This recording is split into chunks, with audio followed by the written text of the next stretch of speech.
மதிப்பிற்கும் மரியாதைக்கும் உரிய உலக சமுதாய சேவா சங்கத்தின் பேராசிரியர் அருள்நிதி டாக்டர் முனைவர் பொன்னுசாமி ஐயா அவர்கள் கோவையை சார்ந்தவர்கள். 1986ஆம் ஆண்டு ஸ்ரீ ராமகிருஷ்ணா மிஷன் வித்யாலயா கலை அறிவியல் கல்லூரியில் பயின்று பின்னர் அதே கல்லூரியில் 33 ஆண்டுகளாக கல்வி பணியாற்றி முதல்வராக இருந்து ஓய்வு பெற்றுள்ளார்கள். பன்முகம் கொண்ட ஐயா அவர்கள் கல்வியாளராகவும் இயற்பியல் துறையில் எம்எஸ்சி, எம்பில் மற்றும் பிஹெச்டி பட்டங்கள் பெற்றுள்ளார்கள். ஐயா அவர்கள் கல்வி பணியில் இருந்தபோது என்எஸ்எஸ் ப்ரோக்ராம் ஆபீசராகவும், member board of studies, member academic council, member of Bharathiar university, member doctoral communities of various universities and editor college magazines உள்ளிட்ட பல்வேறு பொறுப்புகளை வகித்துள்ளார்கள். தொடர்ந்து ஐயா அவர்கள் ராமகிருஷ்ணா மிஷன் வித்யாலயாவின் IAS கோச்சிங் அகாடமியின் ஒருங்கிணைப்பாளராகவும் சேவை செய்து கொண்டிருக்கிறார்கள். பாரதியார் பல்கலைக்கழகத்தின் PhD, MPhil மாணவர்களுக்கு வழிகாட்டியாகவும் மனவளக்கலை யோகா மாணவர்களுக்கு சேவையாற்றி வருகிறார்கள். ஐயா அவர்களின் வழிகாட்டுதலின் கீழ் 13 PhD, 34 MPhil மாணவர்கள் பட்டம் பெற்றுள்ளார்கள். 63 ஆராய்ச்சி கட்டுரைகள் பலதரப்பட்ட தேசிய மற்றும் பன்னாட்டு இதழ்களில் வெளியிட்டுள்ளார்கள். தற்பொழுது திருவாசகம், திருமந்திரம், மெய்கண்ட சாஸ்திரம் உள்ளிட்ட தமிழ் இலக்கியங்களை ஆராய்ந்து PhD பட்டம் பெற வேண்டி பெரும் முயற்சிகளை மேற்கொண்டு வருகிறார்கள். கரம் நீட்டும் சிகரம் என்னும் கவிதை நூல் வெளியிட்டுள்ளார்கள். சுவாமி விவேகானந்தரின் கல்வி தத்துவம் என்னும் புத்தகத்தை தமிழில் மொழிபெயர்த்துள்ளார்கள். சிறந்த பேச்சாளர் மற்றும் அருட்தந்தை வேதாத்ரி மகரிஷி அவர்களின் தத்துவங்களை கடந்த 27 ஆண்டுகளாக பின்பற்றி பயிற்சி செய்தும் வருகிறார்கள். பெரிய நாயக்கன் பாளையம் மனவளக்கலை அறிவித்திருப்பலின் தலைவராகவும் மேலும் WCSC மிஷன் கல்வி பிரிவின் ஆராய்ச்சி வழிகாட்டியாகவும் உள்ளார்கள். இத்தகைய சிறப்பு வாய்ந்த ஐயா அவர்கள் இன்று நம்முடைய இணைந்து பரம்பரை என்ற தலைப்பில் நல்ல பல விளக்கங்களை அளித்து நம்முடைய சிந்தனையை உயர்த்த ஐயா அவர்களை உங்கள் அனைவரின் சார்பாகவும் வாழ்க வளமுடன் என்று வாழ்த்தி வரவேற்கிறோம். வாழ்க வளமுடன் ஐயா. வாழ்க வையகம், வாழ்க வையகம், வாழ்க வளமுடன். குரு வாழ்க, குருவே துணை. அன்பார்ந்த வேதாத்திரிய குடும்பத்தின் உறவுகளே, உங்கள் அனைவருக்கும் இந்த நல்ல நாளிலே வாழ்க வளமுடன் என்ற வாழ்த்துக்களை சொல்லி, பரம்பரை என்ற தலைப்பிலே சில சிந்தனைகளை உங்களோடு பகிர்ந்து கொள்ள இருக்கின்றோம். ஒவ்வொரு முறையும் ஒவ்வொரு தலைப்பை தேர்ந்து நாம் உங்களோடு கலந்துரையாடி கொண்டிருக்கின்றோம். அந்த வகையிலே இந்த பொருண்மை பற்றிய செய்திகளை உங்களோடு சொல்வதற்காக விளைகின்ற பொழுது இதை 2 பார்வையாக நாம் பார்க்க இருக்கின்றோம்.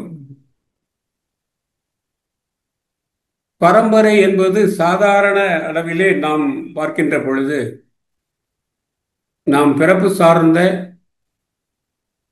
நம் முன்னோர்கள் சார்ந்த, மனித உயிர் தொடங்கிய காலம் சார்ந்த ஒரு செய்தியை நாம் பார்க்க முடியும்.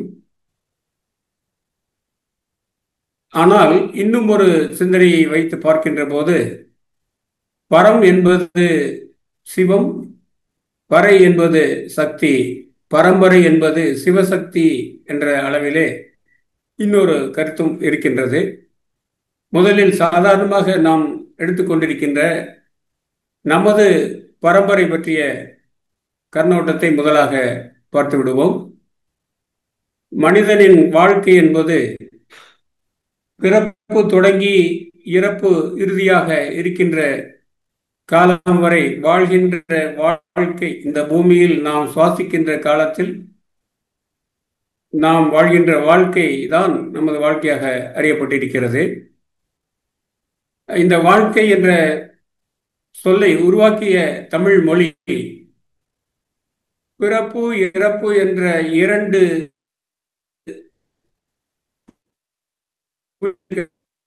இடையில் நமதிலிருந்து நாம் ஒரு செய்தியை தெரிந்து கொள்ளுமாறு வைத்திருக்கிறது. அதைத்தான் இங்கு உங்களுக்கு முன்பாக குறிப்பிட்டிருக்கின்றோம். பிறப்பு என்பது உயிரெழுத்தும் மெய்யெழுத்தும். இ என்கின்ற உயிரெழுத்து இப் என்கின்ற மெய்யெழுத்தோடு சேர்கின்ற பொழுது இப்பு பிளஸ் இ என்ற நிலையிலே பி என்ற எழுத்து முன்னிற்கின்ற அந்த பிறப்பு தோன்றுகிறது.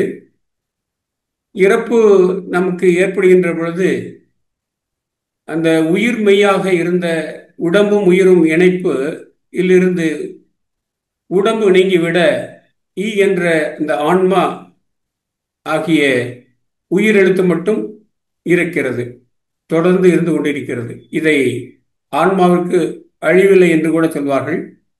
இவ்வாறு உடம்பு உயிரும் இணைகின்ற ஒரு சம்பவம் பிறப்பு என்றும், உடம்பிலிருந்து உயிர் பிரிந்து அது நிலையாக நிற்கின்ற ஒரு சம்பவம் இறப்பு என்றும், பிறப்பு இறப்பு என்ற இரண்டு சொற்களிலேயே நமது வாழ்க்கை தத்துவத்தை வைத்து இந்த பிறப்பு இறப்பு இடை என்ற தத்துவத்திற்கு இடையில் நாம் வாழ்கின்ற காலம் நமது ஆயுட்காலம் என்று வகுத்து சொல்லியிருக்கின்ற தமிழ் அறிவு நமக்கு ஆச்சரியம் கொள்ள வைக்கிறது.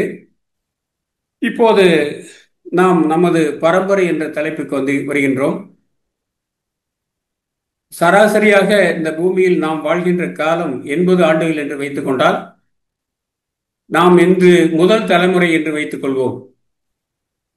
நமக்கு 80 ஆண்டுகளுக்கு முன்பாக தாய் தந்தை என்ற நமது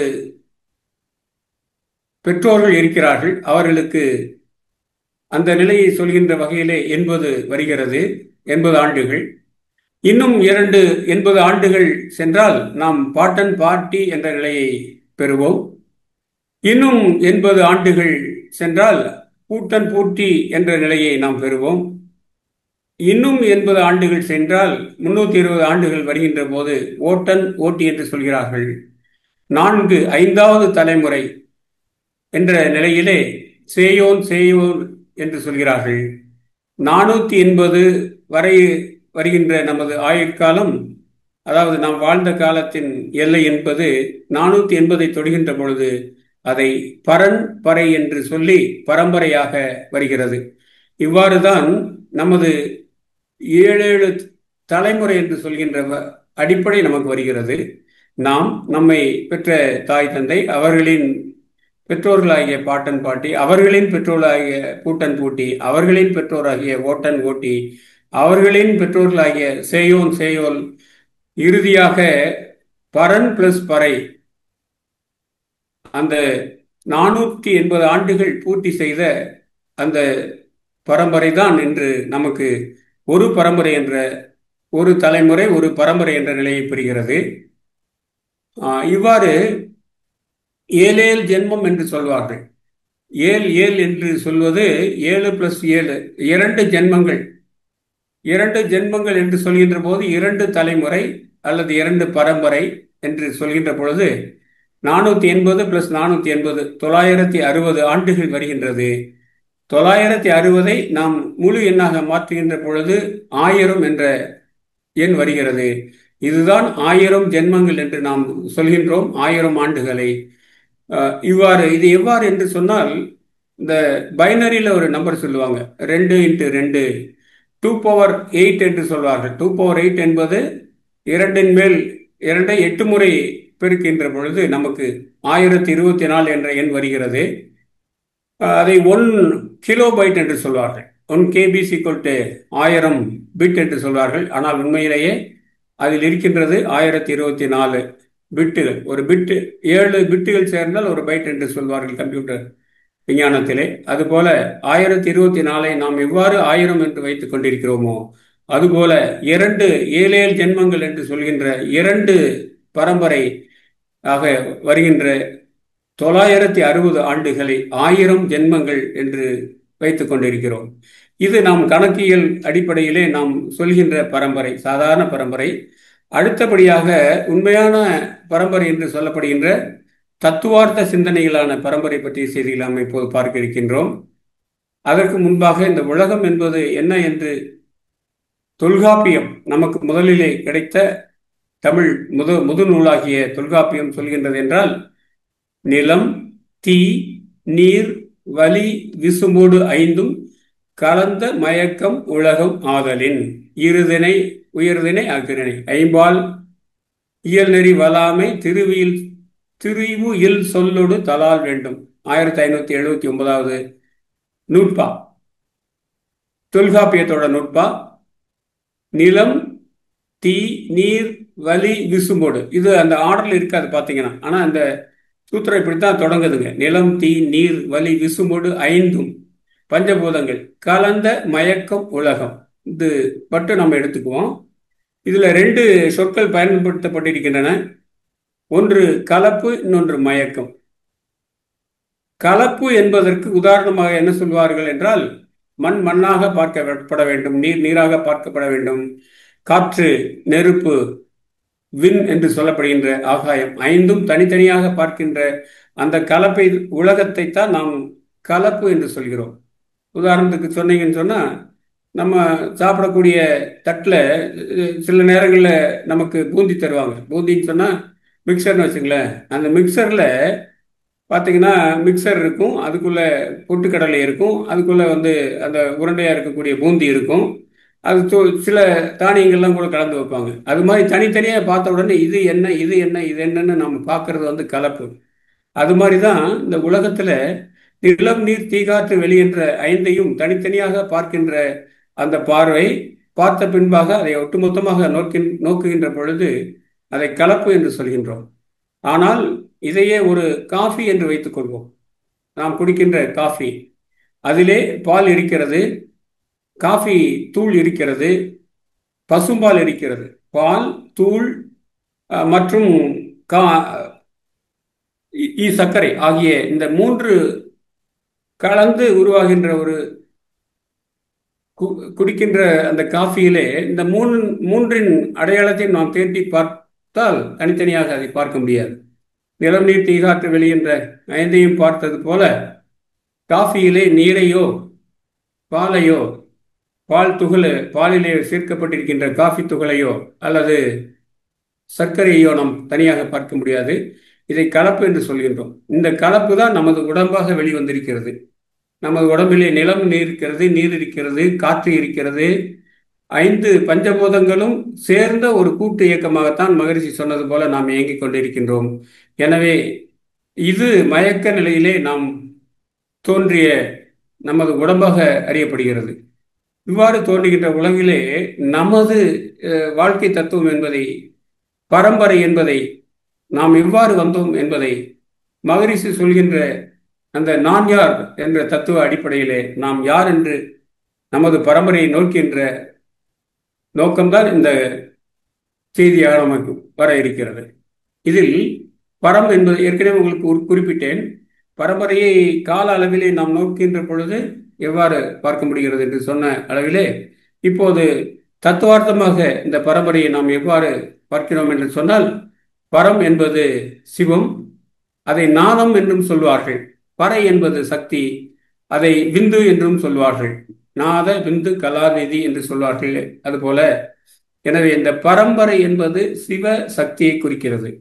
சிவமும் சக்தியும் இணைந்த ஒரு இணைப்பு தான் நமது பரம்பரை என்று சொல்வார்கள். சிவம் என்பது ஆற்றல், சிவம் என்பது பொருள், சக்தி என்பது ஆற்றல். எனவே பொருளும் ஆற்றலும் கலந்த நிலைதான் பரம்பரை என்று சொல்லப்படுகின்ற சிவசக்தி என்ற செய்தியாக நாம் அறிந்து கொள்ள வேண்டும்.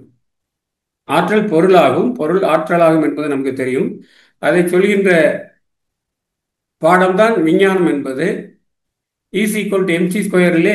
E என்பது ஆற்றல், M என்பது மாஸ், C என்பது திசை வேகம், ஒளியின் திசை வேகம், ஒளியின் திசை வேகம். எனவே அந்த M என்பது மாஸ், ஆற்றலின் அளவை பொறுத்து நாம் மாஸ் என்ற பொறுமையை தெரிகின்றோம். அதுபோல அதே சமயம் ஆற்றல் பொருளாகும் என்ற தத்துவமும் பொருள் ஆற்றலாகும் என்ற தத்துவம் தான் இங்கு பரம் என்கின்ற பொருளாகிய சிவத்தையும் பறை என்று சொல்கின்ற ஆற்றலாகிய சக்தியையும் நாம் அறிந்து கொள்ள வேண்டும்.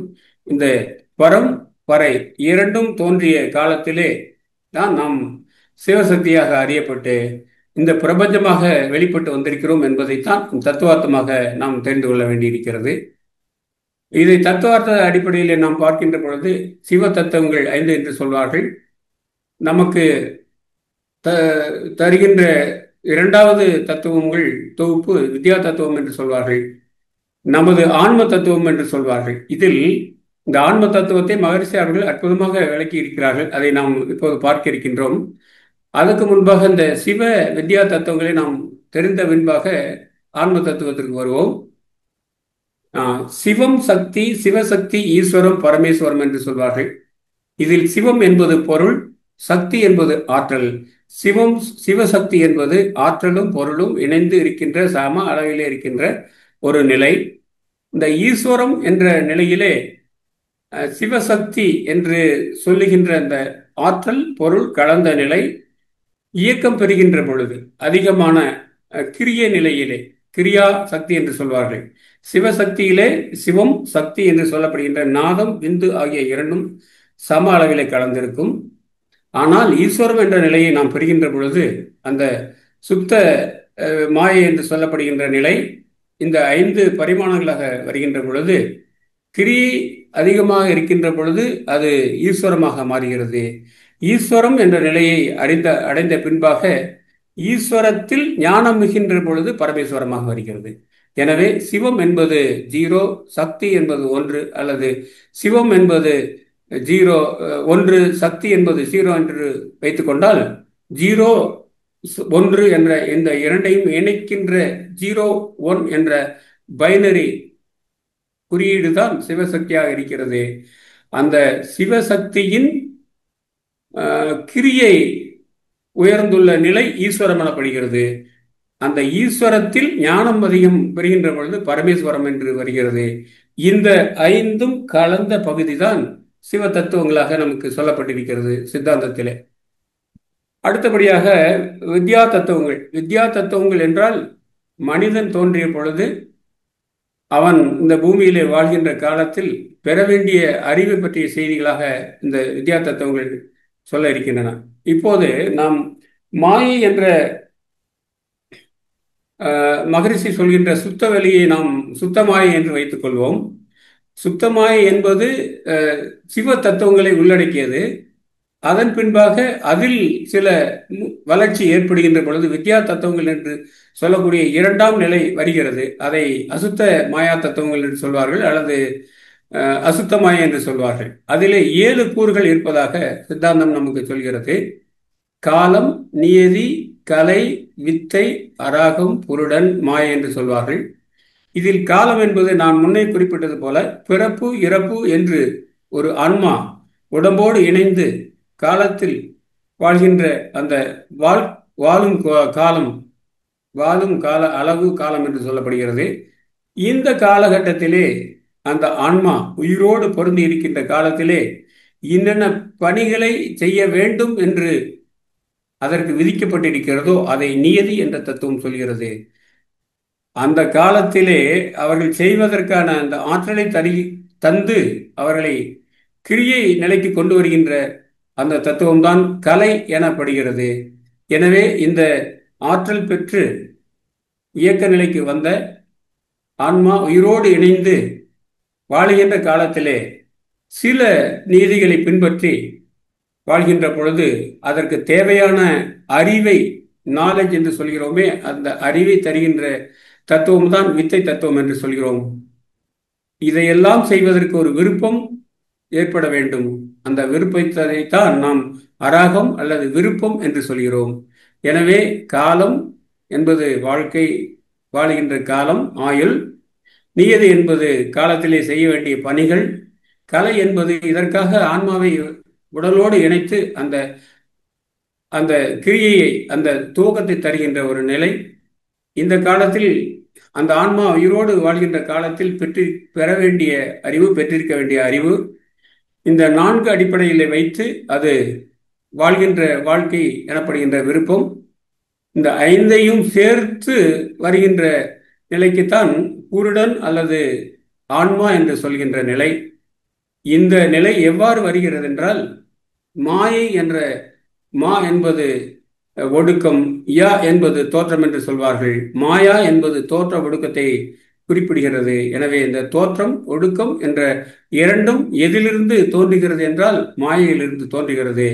இந்த 7 தத்துவங்களையும் ஒருங்கிணைத்த ஒரு தொகுப்பு தான் வித்யா தத்துவம் என்று பேசப்படுகிறது சித்தாந்தத்திலே. அடுத்தது நாம் மகரிஷியோடு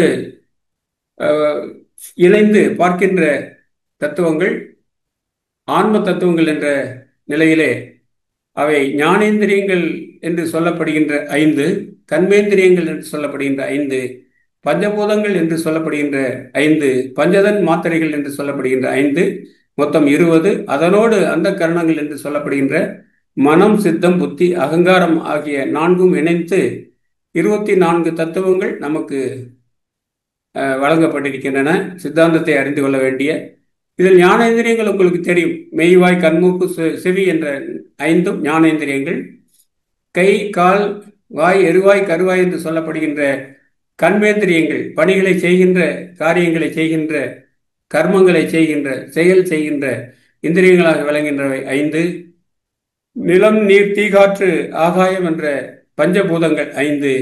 அவற்றின் அடிப்படையாக நுட்ப பூதங்களாக இருக்கின்ற பஞ்சதன் மாத்திரைகள் என்று சொல்லப்படுகின்ற சுவை, ஒளி, ஊறு, ஓசை, நாற்றம் என்ற 5ம் சேர்ந்து 5 தன் மாத்திரைகளாக 5 சேர்ந்து இறுதியாக இருக்கின்ற அந்த கரணங்கள் தான் மனம், சித்தம், புத்தி, அகங்காரம். இதை பற்றி நாம் இப்போது பார்க்க இருக்கின்றோம்.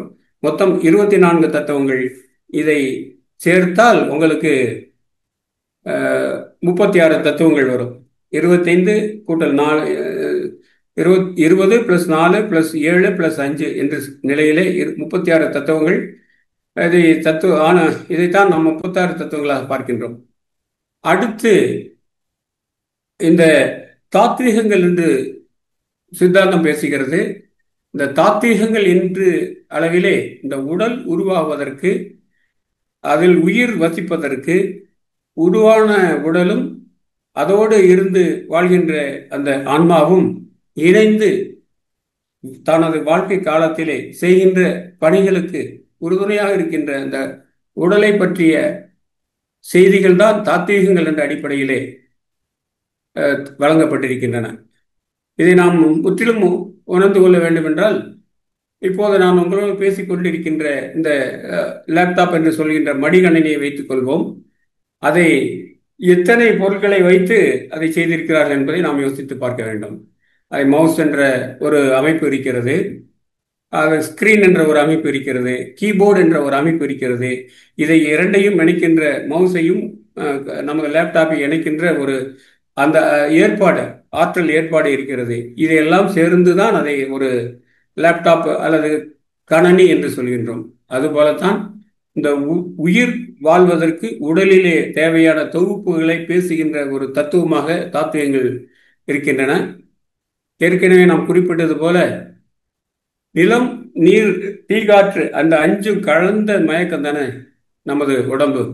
அந்த மயக்கத்தில் இருக்கக்கூடிய நிலம் என்ற கோட்பாட்டின் அடிப்படையிலே எலும்பு, தசை, மயிர், தோல், நரம்பு இந்த 5ம் சேர்ந்து நிலம் என்ற தொகுப்பில் வருகின்ற ஒரு செய்தியை இங்கு குறிப்பிட்டிருக்கிறோம்.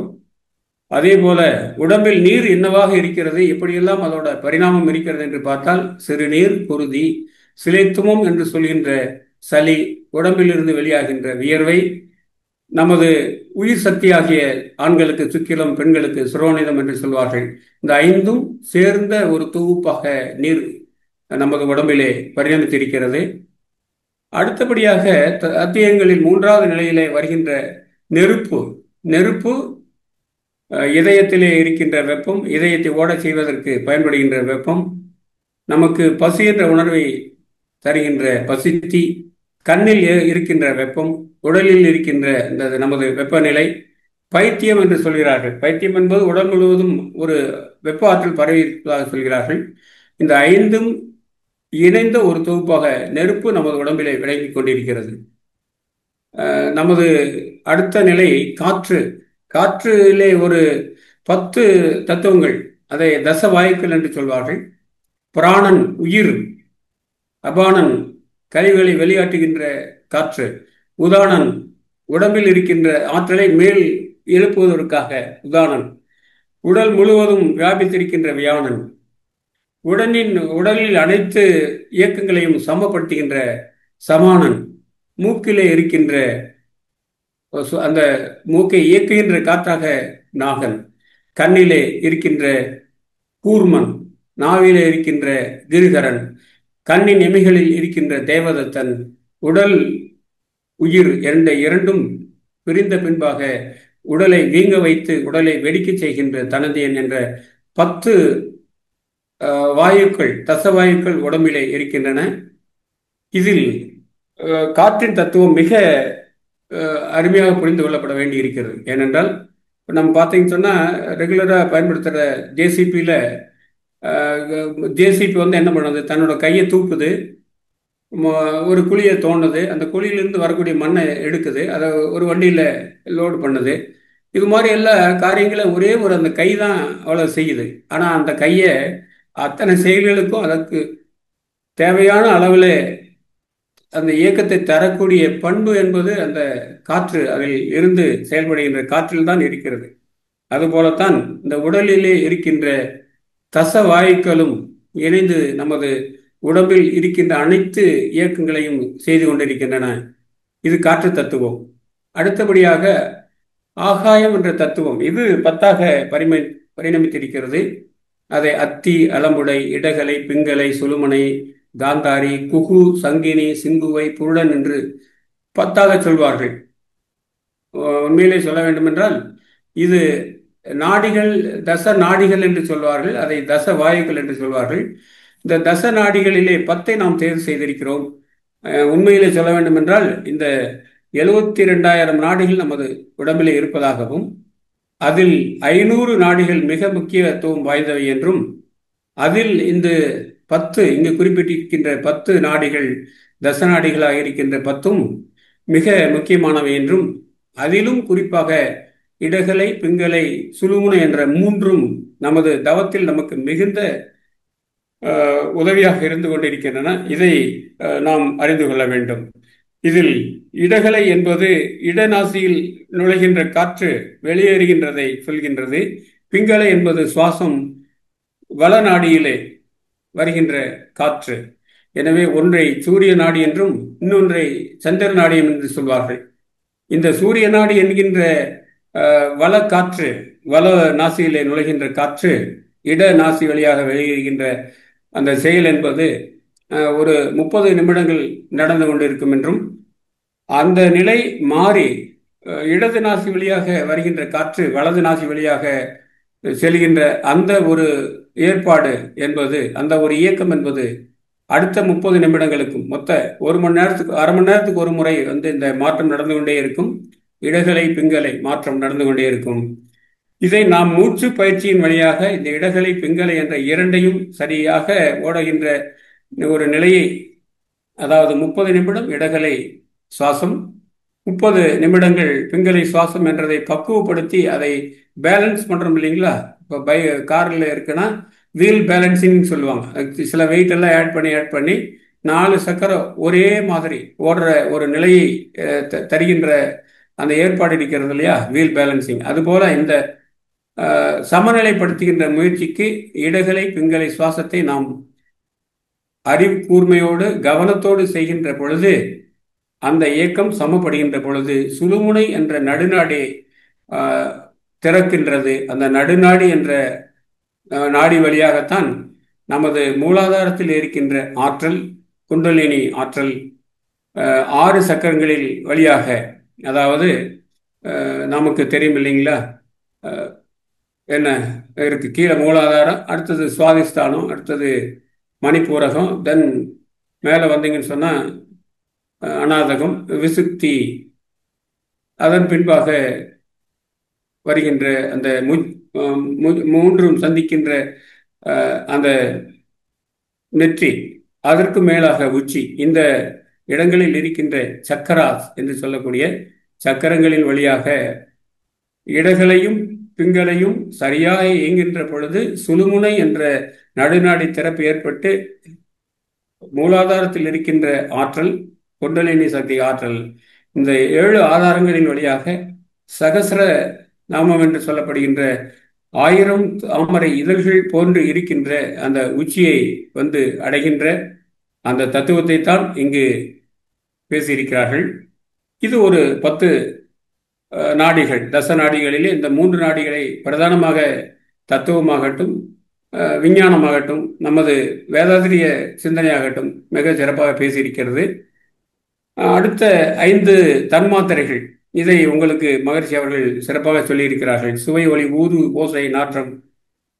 திருக்குறள் கூட ஒன்று மிகச் சிறப்பாக இதை குறிப்பிட்டு பேசுகின்ற திருக்குறள், சுவை, ஒளி, ஊறு, ஓசை, நாற்றம் என்ற 5ன் வகை தெரிவான் கட்டே உலகு. அவன்தான் இந்த சுவை, ஒளி, ஊறு, ஓசை என்ற 5 பஞ்சதன் மாத்திரைகளை முழுமையாக உணர்ந்து கொண்ட ஒருவனால் இந்த பிரபஞ்சத்தையும் அறிந்து கொள்ள முடியும் என்று அந்த திருக்குறள் தனது கருத்தை பதிவு செய்திருக்கிறது.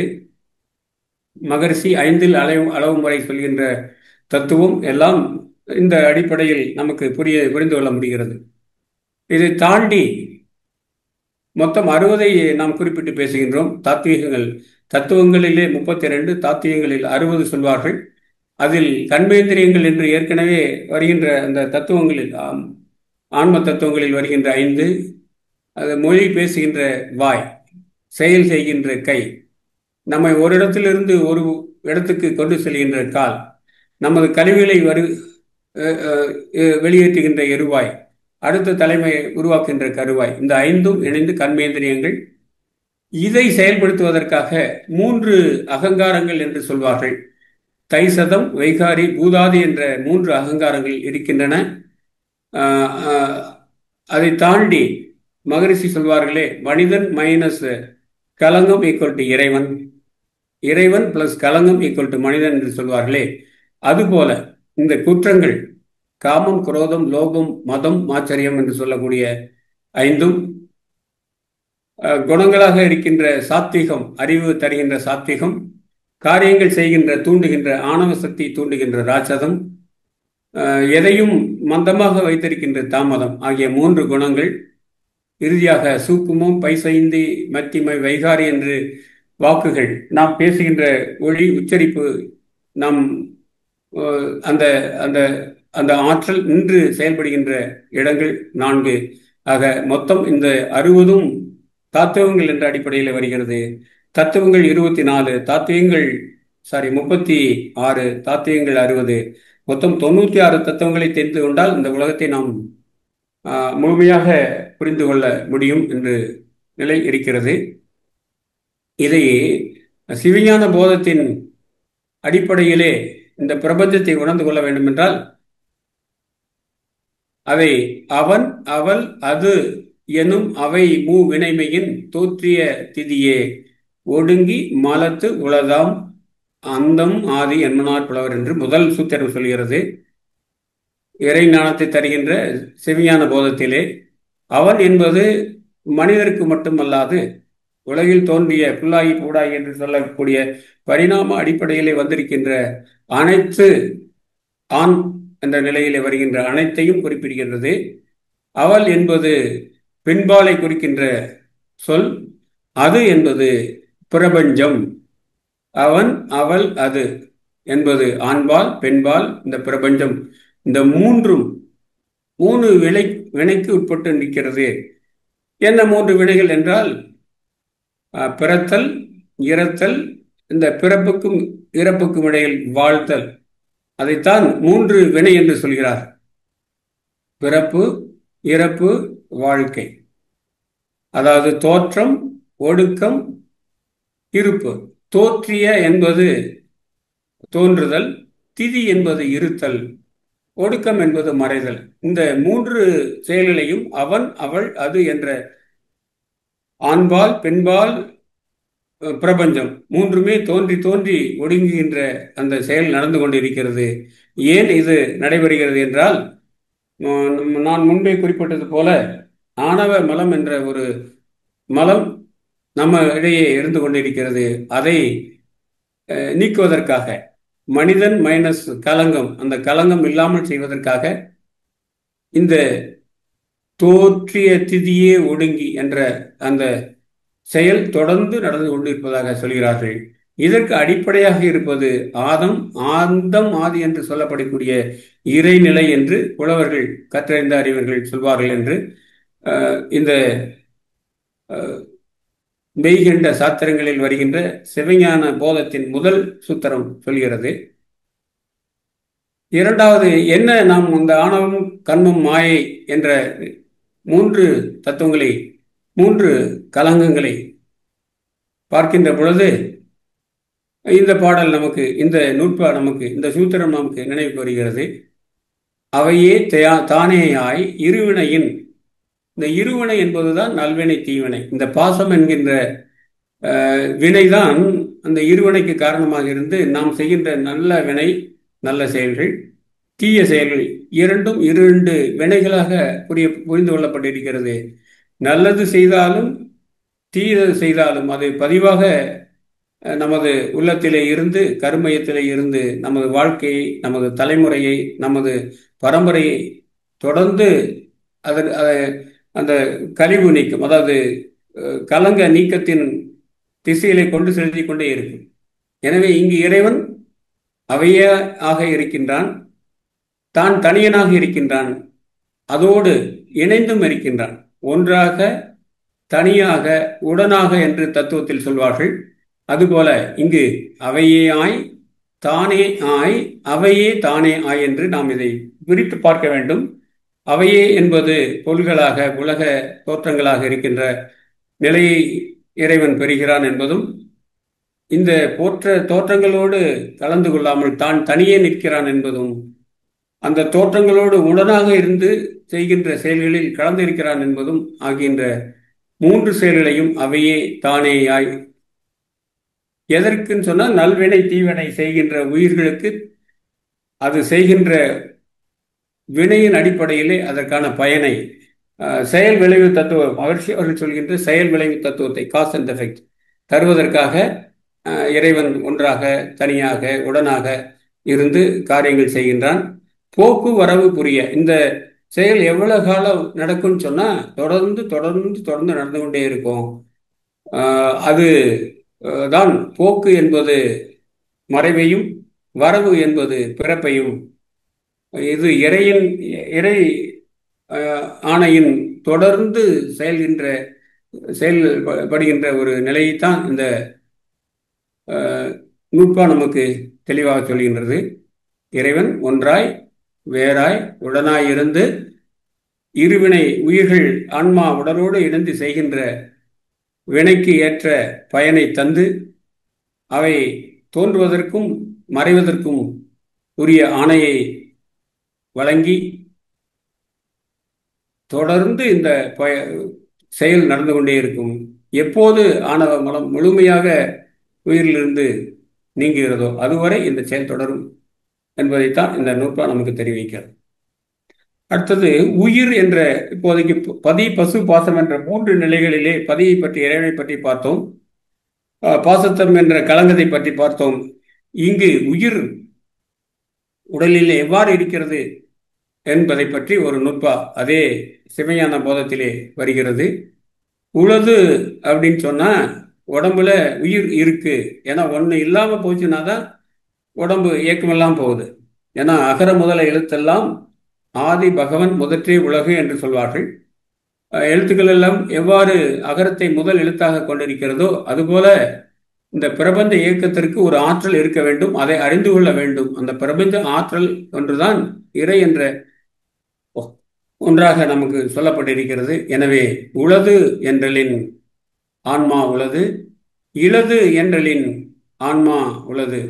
ஒன்று இல்லைன்னு சொன்னா, அந்த இல்லைன்னு சொல்லி ஒரு தத்துவத்தை ஒருத்தர் சொல்றாருன்னு சொன்னா, அந்த இல்லைன்னு சொல்லக்கூடிய தத்துவமே அந்த ஆன்மா இருக்கிறதுனாலதான் அது சொல்ல முடியுதுங்கிறத சொல்லுவாங்க தத்துவ அடிப்படையில. எனவே உளது என்றலின் ஆன்மா உள்ளது, இளது என்றலின் ஆன்மா உள்ளது, எனது உடல் அப்படின்னு நம்ம பேசுறோம் இல்லைங்களா? சாதாரணமா கலவைக்கில எல்லாருமே பேசுவோம், எனக்கு என்னோட மனசுக்கு சரியில்லை, என்னோட உடம்புக்கு சரியில்லைன்னு சொல்றோம் இல்லைங்களா? அதுபோல எனது உடல் அப்படிங்கிறப்போ உடல் வேறாக எனது என்ற சொல் தனியாக நிற்கின்ற பொழுது அந்த எனது என்பது ஆன்மாவை குறிப்பிட்டு பேசுகிறது. எனவே அந்த தன்மையைத்தான் ஆன்மா என்று சொல்கிறார்கள். எனது என்றலின் ஆன்மா உள்ளது. ஐம்புலம் ஒடுக்கம் அறிதலின், ஐம்புலன் ஒடுக்கம் அறிதலின். ஐம்புலன் எப்போ நமக்கு ஐம்புலன்கள் ஒடுக்கம், அதை எப்போ நம்ம அறிஞ்சிக்க முடியும்னு சொன்னா தவத்துல தான் நம்ம அறிஞ்சிக்க முடியும். எனவே ஐம்புலன் ஒடுக்கம், மெய்வாய் கண்மூக்கு செவி என்ற 5 உணர்வுகளிலிருந்து நாம் விடுபட்டு இருக்கின்ற ஒரு நிலை, அதை நாம் புரிந்து கொள்ள வேண்டும். அதை புரிந்து கொள்வதற்கு துணை நிற்கின்ற ஒரு கருவியாக ஆன்மா இருக்கிறது. அதைத்தான் ஐம்புலன் ஒடுக்கம் அறிதலின் ஆன்மா உள்ளது என்று சொல்கிறார்கள். கண்படில் என்பது துயில்கின்ற ஒரு தூங்குவது போலும் சாக்காடு, தூங்கி விழிப்பது போலும் பிறப்புன்னு சொல்லி திருக்குறள் சொல்லுவாங்க இல்லையா, அந்த உறக்கத்தை சொல்கின்றது. எனவே ஆன்மா உள்ளது. உண்டிவினை என்பது நாம் செய்கின்ற செயல் நம்மோடு பதிவாக வந்து நம்மை நடத்தி நாம் வாழ்க்கையை உயர்த்துகின்றது. அதவே உண்டிவினை என்மையை பற்றி இங்கு சொல்லப்பட்டிருக்கிறது. உணர்த்த உணர்தலின் நம்ம நிறைய படிக்கிறோம், இன்னும் படிச்சுட்டே இருக்கிறோம். வரக்கூடிய நிறைய, அது மட்டும் இல்லாமல் நிறைய விஷயங்களை கேட்குறோம். இந்த மாதிரி செய்திகள்லாம் பல இடங்கள்லேருந்து கேட்குறோம். ஏன் அப்படின்னு சொன்னால், நம்ம அது அறிவு சித்தறிவு. இந்த பிரபஞ்சத்தை செய்யக்கூடிய அறிவு ஒரே சமயத்தில் எல்லாத்தையும் உணர்ந்துக்கக்கூடிய பண்பு இருக்கிறதுனால அதை முற்றறிவுன்னு சொல்லுவாங்க. இந்த சிற்றறிவு முற்றறிவுக்குள்ள அடக்கம்.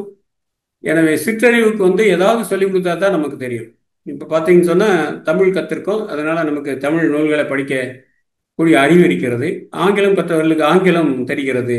ஆனால் ஆங்கிலம் தமிழ் இரண்டையும் கற்ற ஒருவருக்கு ஒரு பிரெஞ்சு அல்லது ஒரு ஜெர்மன் புத்தகத்தையோ வேற ஒரு உருது புத்தகத்தையோ நமக்கு தந்தோம்னு சொன்னால் அதை படிக்க முடியாது. ஏன்னு சொன்னால் நமக்கு அந்த அறிவு உணர்த்தப்படவில்லை. எனவே உணர்கின்ற பண்பு இருப்பதால் நமது உடம்புக்குள் ஆன்மா இருக்கிறது என்பதை நிரூபிக்கிறார்கள். இறுதியாக மாயா இயந்திர தனுவினில் ஆன்மா என்று சொல்கிறார்கள். மாயா என்பது முதற் காரணமாக இருக்கின்ற இந்த உடல் உருவாகுவதற்கு இருக்கின்ற ஒரு பொருளாக, மாயையிலிருந்தான் இந்த உடல் உருவாகிறது என்று சொல்வார்கள். அதில் நம்ம இங்க பார்த்தோம் 36 தத்துவங்கள் பார்த்திருக்கோம், 60 தாத்வீகங்கள் பார்த்திருக்கோம், மொத்தம் 96 இருக்கு. இந்த 96ஓட கூட்டு அப்படிங்கிறது தான் ஒரு இயந்திரமா இருக்கு. தனு என்பது உடம்பு. அந்த உடம்பு 96 தத்துவங்களை கொண்டு இயங்குகின்ற உடம்பு. இப்போ நம்ம பார்த்தோம் இல்லைங்களா, முன்னாடி சொன்ன மாதிரி ஒரு பைக் இருந்துச்சுன்னா பைக்குக்கு என்ஜின் இருக்கும், அதை பிடிச்சு ஓட்டக்கூடிய கைப்பிடி இருக்கும், அதை எடுத்துட்டு போறதுக்கு 2 சக்கரங்கள் இருக்கும் நகர்த்துறதுக்கு. இத்தனையும் சேர்ந்த ஒரு அமைப்பாகத்தான் அந்த ஒரு ஒரு சாதாரண ஒரு 2 சக்கர ஊர்தி ஏற்படுத்தப்பட்டிருக்கிறது. அதுபோலத்தான் நமது உடம்புக்கு இந்த 96 தத்துவங்கள் அடிப்படையாக இருந்து அது ஒரு உடம்பாக இருக்கிறது. அவ்வாறு உருவாக்கப்பட்ட உடம்புக்குள் இந்த ஆன்மா இருந்து கொண்டு மாயையிலிருந்து வந்த உடம்பை இயக்கி நமது வாழ்வை அர்த்தப்படுத்தி நமது மகரிஷி சொல்கின்ற இறை ஞானமும் முழுமை பெறும் என்ற அடிப்படையிலே இவ்வாறுதான் இந்த பிரபஞ்சம் உருவாகி இருக்கிறது. இவ்வாறுதான் உடல் உருவாகி இருக்கிறது, உடல் கருவிகள் உருவாகி இருக்கின்றன என்பதையெல்லாம் அக்குவேறு ஆணிவேராக பிரித்து பார்க்கின்ற ஒரு செய்திதான் இந்த தத்துவங்கள். அதைத்தான் 96ஆக நாம் இங்கு சொல்லியிருக்கின்றோம். இதை அறிந்து கொண்டால் இறை ஞானம் என்ற நிலையை நாம் பெறுவோம். அப்போது நாம் நல்லதெல்லாம் செய்து அல்லவையெல்லாம் நீக்கினால் முழுமை பேறு. அவன் நீ ஒன்றாய் அறிந்த இடம் அறிவு முழுமை. இதெல்லாம் தெரிஞ்சிட்டோம்னு சொன்னால் நமக்கு வருகின்ற அறிவு முழு அறிவாக இருக்கும். அதுதான் நமது வாழ்வின் லட்சியமாக மகரிஷி அவர்கள் சொல்வார்கள். அதுபோல இறை ஞானம் முழுமை பெறுவதற்கு, அதை ஆன்மா பெறுவதற்கு இந்த நாம் குறிப்பிட்டு பேசிய இந்த கருத்துக்கள் எல்லாம் உணரப்பட வேண்டி இருக்கிறது.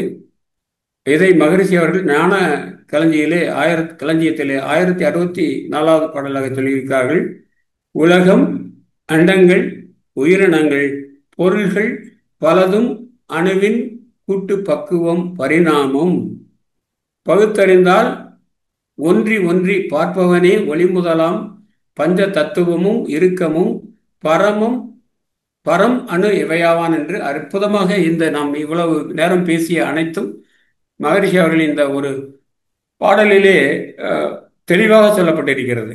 உலகத்தை பற்றி பார்க்கின்ற பொழுது நிலம் நீர் ஐந்தும் கலந்த மயக்கம்னு சொன்னோம். அது உலகம். உலகத்தோட தொகுப்பு தான் அண்டங்களா பரிணமிக்குது. அந்த உலகத்துல நம்ம உயிரினங்கள் வந்திருக்கு. அதுதான் உயிரினங்கள் இரண்டாக பிரிக்கப்பட்டு மனித உயர்வு சொல்லப்பட்டிருக்கிறது. இந்த உயிரினங்கள் வாழ்வதற்கு தேவையான பொருள்கள் அடிப்படை. பஞ்சபூதங்களின் கலப்பாக நமக்கு தரப்பட்டிருக்கிறது. இதையெல்லாம் மகரிஷி சொன்னது போல ஆவி எனும் பரம்பொருள் மெய்யழிச்சு விற்று அணுவென்ற உயிராகி அணுக்கள் கூடி மோதி இணைந்து என்கின்ற நிலைமைக்கேற்ப மூலகங்கள் பலவாகி பலதும் அணுவின் கூட்டு பக்குவம் பரிணாமம் அவை இணைந்து பேதித்த அண்டகோடிகளாய் அண்டங்கள் பேதித்த அண்டகோடிகளாய் பிறப்பு இறப்பு இடை நம்ம முதல்ல பார்த்தோம். பிறப்பு இறப்பு ரெண்டு இடையில் இருக்கின்ற இடை உணர்தல் இயக்கமாகி உணர்தல் இயக்கமாகிற அப்போ உயிரினங்கள் தோன்றுது. அது புல்லாகி பூடாகி புழுவாய் மரமாகி பல்விருகமாகி கடைசியில் தாவர சங்கமம் வரைக்கும் நீண்டு வரும். அதனால ஒன்றி ஒன்றி பார்ப்பவன் ரொம்ப அற்புதமாக சொல்லியிருப்பார். நம்ம தியானத்தில் தான் இதை தெரிஞ்சுக்க முடியும்னு மகிழ்ச்சி சொல்றார். தியானத்தில் தான் நம்ம இதை தெரிஞ்சுக்க முடியும் அப்படின்னு மகிழ்ச்சி சொல்றாரு. அது இன்னொரு முக்கியமான செய்தி மகிழ்ச்சி குறிப்பிடுறது, இந்த ஒலி ஒலி சுவை மனம் ஊறு எல்லாம் சொல்றோம் இல்லைங்களா?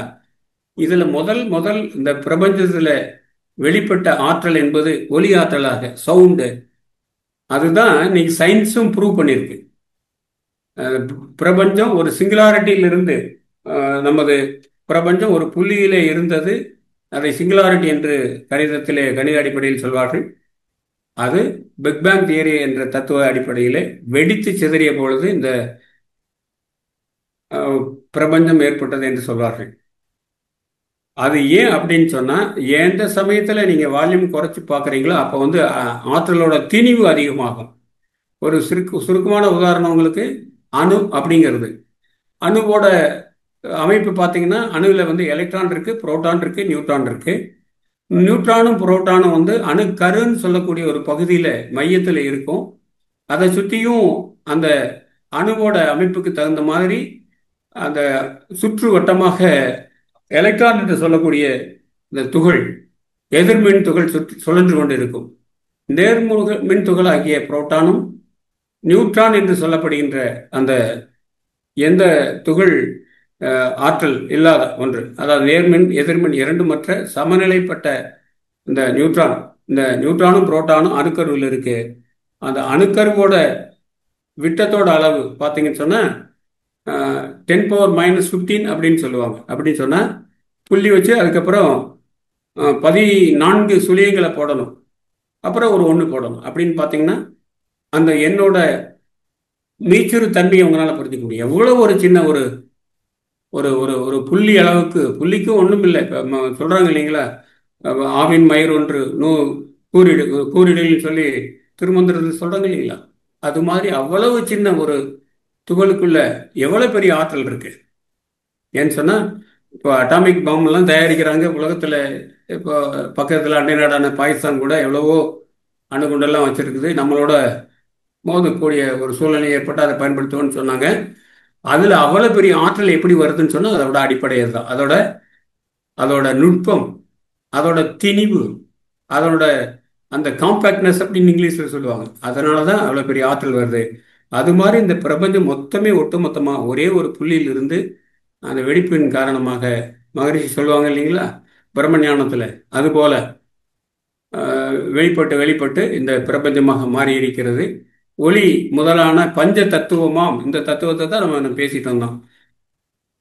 இறுக்கம் பரம அணு இவையாவான் என்று ஞான களஞ்சியத்திலே நமக்கு அற்புதமாக நாம் இதுவரை பார்த்த தத்துவங்களை எல்லாம் ஒட்டுமொத்தமாக மகரிஷி அவர்கள் விளக்கியிருக்கிறார்கள். இதை நாம் அறிந்து கொள்ள வேண்டும். எனவேதான் நாம் கால அளவிலே பார்க்கின்ற பொழுது இந்த பரம்பரையை குறிப்பிட்டு பேசினோம். 2 பரம்பரைகள், அதை 7 தலைமுறை என்று சொல்வார்கள், 1000 ஜென்மங்கள் என்று சொல்வார்கள். அதில் 2 தலைமுறைகள் இருப்பதாகவும், அது எவ்வாறு 7 பிறவிகளாக வருகிறது, நாம் தொடங்கி நமது இறுதியாக இருக்கின்ற பரம்பரை என்ற அளவு வரை வருகிறது என்று பார்த்தோம். இந்த கால எல்லை அளவுக்கு விரித்து சொல்லக்கூடிய ஞானம் எங்கு இருக்கிறது என்று சொன்னால் வேதாத்திரியத்தில் இருக்கிறது. வேதாத்திரியம் இதுவரை தத்துவ அடிப்படையிலாகட்டும் அறிவியல் அடிப்படையிலாகட்டும் உலகத்தில் வெளிக்கொணரப்பட்ட அறிவு அனைத்தையும் ஒருங்கிணைத்து, அது மட்டுமல்லாமல் மக்களுக்கு பயன்படுகின்ற நிலைக்காக உடல் பயிற்சி, மனப்பயிற்சி, காயகல்பம், சமுதாயத்துக்கு நம்மை கொண்டு சேர்க்கின்ற அந்த அகத்தாய்வு இந்த 4 தூண்களின் மணிமகுடமாக விளங்கி கொண்டிருக்கிறது. எனவேதான் எண்ணத்தின் வித்து 1897 என்ன அப்படின்னு சொன்னா, பிப்ரவரி 14ஆம் தேதி சென்னையில் பேசிய விவேகானந்தர் அவர்கள் எதிர்காலத்தில் ஒரு அறிவுக்கான திருக்கோயில் வரும்னு சொல்லி சொன்னாங்க. ஓம் எனும் ஓங்காரத்துள்ளே உரு அரு ஓம் எனும் ஓங்காரத்துள்ளே பலபேதம் ஓங்காரத்துள்ளே உதித்த சராசரம் அப்படின்னு சொல்லி, ஓங்காரத்துல தான், ஓங்கிற பிரணவ மந்திரத்துல இருந்துதான் இந்த பிரபஞ்சமே, சராசரம் என்கின்ற இந்த பிரபஞ்சம் உருவாகி இருக்கிறது என்று திருமந்திரம் பேசுகிறது. அதில் வருகின்ற இந்த ஓங்காரம் என்ற வடிவை எடுத்துக்கொண்டு உலகத்திற்கு அறிவை சொல்கின்ற திருக்கோயிலாக நமது ஆழியாறிலே உருவாக்கப்பட்டு, மகரிஷி அவர்கள் அங்கு பல காலம் வாழ்ந்து நமக்கெல்லாம் இந்த வேதாத்திரிய தத்துவத்தை உடலுக்கு, உயிருக்கு, மனதிற்கு, சமூகத்திற்கு என்று 4 படிநிலைகளில் வைத்து அற்புதமாக தந்திருக்கிறார்கள். அதனால்தான் சுவாமி விவேகானந்தா அவர்கள் எவ்வாறு வேதங்களின் சாரமாக தத்துவத்தை உலகெங்கும் போதித்து நமது ஆன்ம பூமியாகிய இந்த தேசத்திற்கு பெருமை சேர்த்தார்களோ அதுபோல அதோட அந்த அவர்கள் சொன்னது இலக்கணம், அதோட இலக்கியமாக மகரிஷி அவர்கள் வேதாத்திரியத்தை தந்திருக்கிறார்கள். அது கனவு மெய்ப்பட வேண்டும் என்றால் வேதாத்திரிய அன்பர்களாகிய நாம் அனைவரும் இந்த அடிப்படை வேதாத்திரிய கல்வியை தத்துவ அடிப்படையிலே உணர்ந்து கொண்டு உலகுக்கு சொல்லக்கூடிய ஒரு பண்பை பெற வேண்டும், ஆர்வத்தை பெற வேண்டும், அக்கறையை பெற வேண்டும். அவ்வாறு வருகின்ற காலத்திலே இன்று நாம் எடுத்துக்கொண்டிருக்கின்ற முயற்சி உலகம் முழுவதும் பரவி அனைவரும் ஓர் குலம் என்ற நிலையை பெறுவோம். காக்கை குருவி எங்கள் ஜாதி, நீர் களையும் கடலும் மலையும் எங்கள் கூட்டம், நோக்குமிடமெல்லாம் நாம் அன்றி வேறில்லை, நோக்குமிடமெல்லாம் நாம் அன்றி வேறில்லை என்று பாரதி பாடினானே, அதுபோல இந்த இறை உணர்வு அறநெறியெல்லாம் நம்மோடு வந்து இருந்து உலக ஞானத்தை பெறுவோம். அதனால்தான் வாழ்க வையகம் என்று மகர்ஷி அவர்கள் வாழ்த்தினார்கள். எனவே இந்த அடிப்படையில் வேதாத்திரியத்தை புரிந்து கொள்வதற்கு நாம் முயற்சிக்க வேண்டும் என்று சொல்லி இந்த நல்ல வாய்ப்புக்கு நன்றி பாராட்டி நிறைவு செய்கிறேன். வாழ்க வையகம், வாழ்க வளமுடன். தற்பொழுது ஐயா அவர்கள் நம்முடைய கேள்விகளுக்கு சிறப்பான பதிலளிக்க உள்ளார்கள். கேள்வி கேட்க விரும்பும் அன்பர்கள் பெயரையும் முறையும் தெரிவித்து தங்களுடைய கைபேசி தாங்களே அன்மியூட் செய்து கொண்டு கேள்விகளை மட்டும் சுருக்கமாக கேட்கும் போது அனைவருக்கும் அது பயனுள்ளதாக அமையும் என்பதை அன்போடு தெரிவித்துக் கொண்டு, முதலாவது அன்பராக கிருபாநிதி அம்மா, நீங்க ஐயா கிட்ட உங்களுடைய கேள்வியை கேட்கலாமா? இல்லாமா, வாழ்க வளமுடன் ஐயா. வாழ்க வளமுடன் ஐயா. அம்மா வணக்கங்கம்மா, வாழ்க வளமுடன். சொல்லுங்கம்மா. ஐயா, உங்க பேச்சே வித்தியாசமா இருக்கும், ரொம்ப அருமையா. நான்லாம் நிறைய ஸ்கிரீன்ஷாட் எடுத்து வச்சிருக்கேன், யூடியூப்லயே போய் அடிக்கடி கேட்க முடியாதுன்னு கூட அந்த பாட்டெல்லாம். ரொம்ப நன்றி ஐயா, வாழ்க வளமுடன் ஐயா. ஐயா, இப்ப நீங்க 7 தலைமுறையில யாராவது நம்ம எந்த தலைமுறையில இருக்கோம்னு கண்டுபிடிக்க முடியுமா ஐயா? ஞானிகள், சித்தர்கள், மகான்கள். இப்ப நான் ஃபர்ஸ்ட் வந்திருக்கேன், இல்ல இன்னும் 7 தலைமுறையும் முடிச்சிட்டேன் அப்படிங்கிறத கண்டுபிடிக்க முடியுமா? அது ஒண்ணுயா. இன்னொன்னு, இப்ப நீங்க அழகா சொன்னீங்க ஐயா, அதாவது வித்யா தத்துவங்கள், ஆன்ம தத்துவங்கள், சிவ தத்துவங்கள் சொல்லி இது அனைத்தையுமே இந்த தாத்வீகத்துல முடிச்சிட்டீங்க. எல்லாமே அதுக்குள்ள உள்ளடங்கினது மாதிரி இருந்துச்சு நீங்க உங்க பேச்சுல. இப்ப இன்னொன்னுயா, இறைபதி, பாசம், உயிர், அது 3 அழகா எடுத்து சொன்னீங்க. அதுல இந்த மத்த பாட்டெல்லாம் எழுதி வச்சிருக்கேன், நான் திருப்பி அந்த நண்பரோட நான் பார்த்து படிப்பேன். ஒண்ணு உணர்ந்த உணர்தலின் மாய எந்திர தனுவினில் ஆன்மா. அது ஐயா மாயா ஆன்மா 2 ஒன்னா வந்திருக்கு.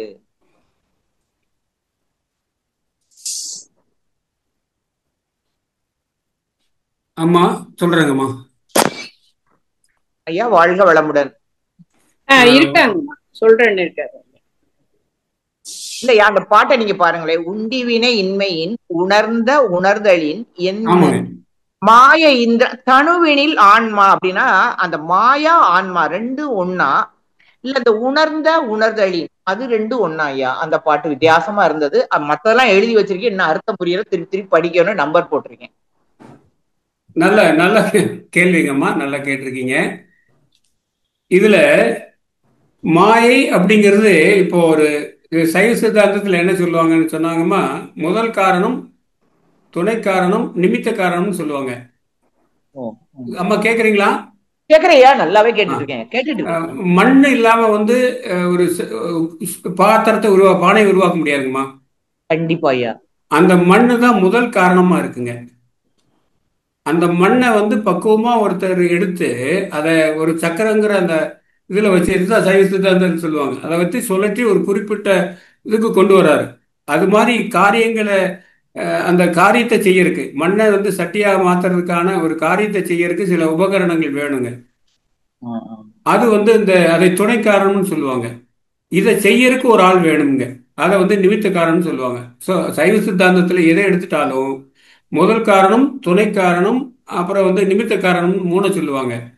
இதுல மாயை அப்படிங்கிறது தாங்க மெட்டீரியல். அதுல இருந்து தான் உடம்பு, உயிரணும், இந்த பிரபஞ்சம் எல்லாம் வந்ததா சயின்ஸும் சொல்லுதுங்க, நமது தத்துவங்களும் சொல்லுதுங்க. அதனால ஓகே. மாயையிலிருந்து உருவாக்கப்பட்ட இயந்திரங்களை போன்று இயங்குகின்ற தனுனா உடம்புன்னு அர்த்தம். உடம்பு, இந்த உடம்புக்குள்ள ஆன்மா இருந்துதான் இந்த காரியங்களை செய்யுது. அதனால வந்து ம். நம்மளே செய்ய முடியாது. ஆன்மா இருக்குதுங்கிறதுக்கான ஒரு ப்ரூஃப், எவிடன்ஸை வந்து சிவஞான போதத்துல 3வது பாடல்ல சொல்லியிருக்காருங்கம்மா. இது மெய்கண்டாரோட நூற்பாங்க. மாய அப்படிங்கிறது முதல் காரணமாக இருக்கின்ற மெட்டீரியல், இயந்திரம்ங்கிறது அந்த மெட்டீரியல் உருவாகிய உடம்பு ஆகிய தனுங்கிற உடம்பு, அதுக்குள்ள ஆன்மா இருக்கு. இந்த தனுங்கிற உடம்பு எவ்வளவு காலத்துக்கு அந்த ஆன்மா உள்ள தங்கி காரியங்கள் செய்ய முடியும்னு நினைக்குதோ ஆன்மா, அது வரைக்கும் தான் அது அந்த உடம்புக்குள்ள இருக்கும். அதுக்கு இதுக்கும் ஒரு பிணக்கு ஏற்பட்டு தான் வசிப்பதற்கு அந்த உடம்பு தகுதியை இழந்து விட்டால் அது நீங்கிரும். ஆனா நீங்கினாலும் அது பர்மனண்டா இருக்கும். அது வந்து ஆன்மாவுக்கு அழிவில்லைன்னு சொல்ற தத்துவம் அதுதான். மாயையிலிருந்து உருவாக்கப்பட்ட இயந்திரம் போன்று இயங்குகின்ற உடம்பிலே ஆன்மா வீற்றிருக்கும் அப்படிங்கிறத அந்த மாயா இயந்திர தனுவினில் ஆன்மா அப்படின்னு சொல்றாங்கம்மா. நன்றி ஐயா, சிறப்பு. ஒன்னே ஒரு சந்தேகம் ஐயா. இப்ப இடகலை பின்களை அது ஒழுங்கா இயங்கினாத்தான் அறிவு கூர்மை நல்லா இருக்கும் அப்படின்னு சொன்னீங்க ஐயா. இப்ப நம்ம செய்யற நாடி சுத்தி பிராணாயாமம் அதுக்கு சம்பந்தம் இருக்கா ஐயா? அந்த இடகலை, அந்த சுழுமுனை அந்த சமயத்துல நமக்கு அந்த ஆற்றலை கொடுக்குமா? அதை மட்டும் எனக்கு கொஞ்சம் சொல்லிருங்க. பரவாயில்ல, நீங்க ரொம்ப அக்கறையாகவும் ஆர்வமாகவும் தெளிவாகவும் கேட்டிருக்கீங்க. கொஞ்சம் வேகமா சொன்னணும் அப்படின்னு தோணுச்சு. இருந்தாலும் கேட்டு ரொம்ப நுட்பமா கேள்வி கேட்குறீங்கம்மா. ரொம்ப பாராட்டுகள், மகிழ்ச்சி, வாழ்த்துக்கள், வாழ்காலமுடன். இதுல சூரிய நாடி சந்திர நாடின்னு சொல்லுவாங்கம்மா. வலது நாசி வழியா காத்து உள்ள போய் இடது நாசி வழியா வரக்கூடிய சுவாசம் தொடர்ந்து ஒரு 30 நிமிஷம் நடக்கும். அந்த தொடர்ச்சி முடிஞ்சதுக்கு அப்புறம் ரிவர்ஸ் ஆகுங்க. அந்த இயற்கையில ஒரு அமைப்பு அப்படியே இருக்குங்க. அப்போ வந்து சந்திர நாடிங்கிற இடகளை தொடங்கி இடது நாசி வழியா மூக்குல சுவாசம் போய் வலது நாடி வழியா வெளியில் வருங்க. இது ஒரு 1/2 மணி நேரம் நடக்கும். ஆனா இது வந்து சிலருக்கு ஒத்த நாடி மட்டுமே ஓடிக்கிட்டு இருக்கும். விடகளை மட்டும் இயங்கலாம், அல்லது பிங்களை மட்டும் இயங்கலாம். அப்படி இருக்கக்கூடாதுங்கம்மா. உடம்புல வந்து நம்ம மூச்சு பயிற்சி செய்யறதே, அந்த நாடி சுத்தி செய்யறதுக்கே, இந்த நாசி துவாரத்துல போக்குவரத்து செய்கின்ற காற்றுக்கு ஏதாவது இடையூறு இருந்துச்சுன்னா அதை சரி பண்றதுக்காகத்தான் நம்ம அந்த நாடி சுத்தி பண்றோமுங்க. நாடி சுத்தி பிராணாயாமம் பண்றதே அதுதான். அதனால இது வந்து எப்போ பக்குவப்படும் சொன்னா, இடகலை பிங்களையும் சரிசமமா இயங்கக்கூடிய இந்த கால அளவுல. இப்போ நீங்க பைக்கில் பார்த்தீங்கன்னு சொன்னா ஒரு ஒரு அட்ஜஸ்ட்மெண்ட் இருக்குங்க. அந்த டைமிங் செட்டிங்னு சொல்லுவாங்க. அதை டக்கு டக்குன்னு அடிக்கிற அளவுக்கு டியூன் பண்ணிட்டே வருவாங்க. அந்த டியூனிங் ஃபைனா இருக்கும்போது தான். இன்னும் சரியா புரிஞ்சுக்கணும்னு சொன்னா, இப்போ 98.5 கிலோஹெர்ட்ஸ்ல வந்து ஒரு ஃப்ரீக்வன்சியில் ஒரு ஒரு சிக்னல் நம்ம ரேடியோவுக்கு வருதுன்னு சொன்னால், நம்ம இருக்கக்கூடிய லோக்கல் ரேடியோவையும் 98.5க்கு டியூன் பண்ணி வச்சிங்கன்னா தான் அந்த 2 ஃப்ரீக்வன்சி மிக்ஸ் ஆகும்போது சென்டர் ரிசீவர் கான்செப்டில் நீட்டாக உங்களுக்கு வந்து கேட்கும். இல்லைன்னு சொன்னால் கேட்க முடியாது. அது மாதிரி தான் இந்த இடகலை பிங்கலைங்கிற 2 ஆற்றலும் வாயு ஆற்றல் தான். அது தொடர்ந்து மாறி மாறி சரியான ஒரு நிலைக்கு உடம்பு பேலன்ஸ் ஆகும்போது, சமநிலைப்படும் போது, அந்த சமயத்துல மனசு அந்த காலால் எழுப்பும் கருத்தறிவித்தேன்னு விநாயகர் அம்மா சொல்ற மாதிரி, அவை அம்மா சொல்ற மாதிரி, அது கவனம் மூலாதாரத்துக்கு போகும்போது சுழுமுனை திறக்குமா. இதுதான் தத்துவங்கம்மா. ரொம்ப ரொம்ப நன்றி ஐயா. வாழ்த்துக்கள் ஐயா. வாழ்க வளமுடன், வாழ்க வளமுடன். உங்க வாழ்க தமிழ் வளமுடன். வணங்குறேன். நன்றி ஐயா. சுஜிலாமா வாழ்க வளமுடன். வாழ்க வளமுடன்மா, வாழ்க வளமுடன். ஐயா, இதுல அவங்க கேட்டது வந்து மாயாவும் ஆன்மாவும் ஒன்னான்னு கேட்டாங்க. ஆனா ஆணவம், கண்மம், மாயை இது வந்து நம்ம ஆன்மாவில இருக்கு தானுங்கய்யா. அப்ப எப்படிங்க ரெண்டுமே ஒண்ணாகும்? அவங்க கேட்டது அவங்க சரியா புரிஞ்சுக்காம கேட்டிருக்காங்கன்னு நினைக்கிறேன். மாயாவும் ஆன்மாவும் ஒண்ணுதானே அப்படின்ற மாதிரி கேட்டாங்க அவங்க. ஆணவம், கண்மம், மாயை அப்படிங்கிறது வந்து நம்ம ஒவ்வொரு மனிதனுக்குள்ளே இருக்கு. அதை வெண்ணு வரும்போதுதான் நம்ம இறை உணர்வு பெற முடியும் அப்படிங்கிறது தானே. ஆமா. அதாவது இதுல வந்து தத்துவத்துல என்ன சொல்றாங்கன்னா, சுத்த மாயை, அசுத்த மாயை, பிரகிருதி மாயைன்னு 3 சொல்றாங்கம்மா. சுத்த மாயைங்கிறது தான் அந்த சிவ தத்துவங்கள் இருக்குங்க. அசுத்த மாயையில ஆணவ மலம் மட்டும் இருக்குங்க. பிரகிருதிங்கிறது அந்த பிரபஞ்ச தோற்றத்துக்கு அடிப்படையா இருக்கக்கூடியதுங்க. அதுலதான் அந்த ஆன்ம தத்துவங்கள் சொன்ன 24 தத்துவங்கள் இருக்குங்க. அப்ப பாத்தீங்கன்னா ஒரே ஒரு பந்து எடுத்துட்டு அது பந்தோட மேல் பகுதியில் பெயிண்ட் அடிக்காம ஒயிட் பால் எடுத்துட்டீங்கன்னா அதுக்கு கீழே கொஞ்சம் அடிச்சீங்கன்னு சொன்னா அது வந்து அது சுத்த மாயை, அசுத்த மாயை, பிரகிருதி மாயை. பிரகிருதி மாயையில 3 மலங்கள் இருக்கும். ஆணவம், கண்மம், மாயை 3மே இருக்குங்க. அதுக்கு மேல போய் அந்த வித்யா தத்துவங்கள் சொல்லக்கூடியதுல அங்க போனீங்கன்னு சொன்னா ஒரே ஒரு மாயை மட்டும் இருக்கும். அதுல ஆணவம் மட்டும் இருக்குங்க. தான் தனதுங்கிற அந்த ஒரு ஒரு அந்த ஆணவம், ஈகோ அது மட்டும் இருக்குங்க. அதுக்கு மேல போயிட்டீங்கன்னு சொன்னா எதுவுமே இருக்காது. சுத்த மாயைன்னு சொல்றதுங்க. சுத்த மாயத்தை மகரிஷி என்ன சொல்றாருன்னா சுத்த வெளின்னு சொல்றாரு அப்படின்னு வச்சுங்களேன். ஃபார் எக்ஸாம்பிள் வியாபகம், வியாபிகம், வியாபி அப்படின்னு சொல்லுவாங்க. வியாபகம் அப்படிங்கிறது வந்து பிரபஞ்சம் முழுசா இருக்கக்கூடிய ஸ்பேஸ், வெளி. சரிங்களா? அதுல நம்ம பூமி இருக்கிற பகுதி இருக்கு இல்லைங்களா, மேற்பரப்பான பகுதி, பூமியோட மேற்பரப்பு மட்டும் எடுத்துட்டீங்கன்னா அது பிரகிருதி மாயன்னு வச்சுக்கோங்க. அதுக்கும் மேல ஒரு 10 கிலோமீட்டர் காற்று இருக்குன்னு வச்சுங்களேன். அந்த காற்று இருக்கக்கூடியதையும் சேர்த்து ஒரு வட்டமா கற்பனை பண்ணீங்கன்னு சொன்னா அது வந்து அசுத்தமாயி. அதுக்கு மேல வந்து இதைத்தான் குன்றிமணின்னு சொல்லுவாங்க. நம்ம காட்டுகளில் தோட்டங்கள் எல்லாம் பாத்தீங்கன்னு சொன்னா குண்டுமணின்னு ஒண்ணு இருக்கு. அது பாத்தீங்கன்னா சிவப்பு கலர்ல கருப்பு ஒரு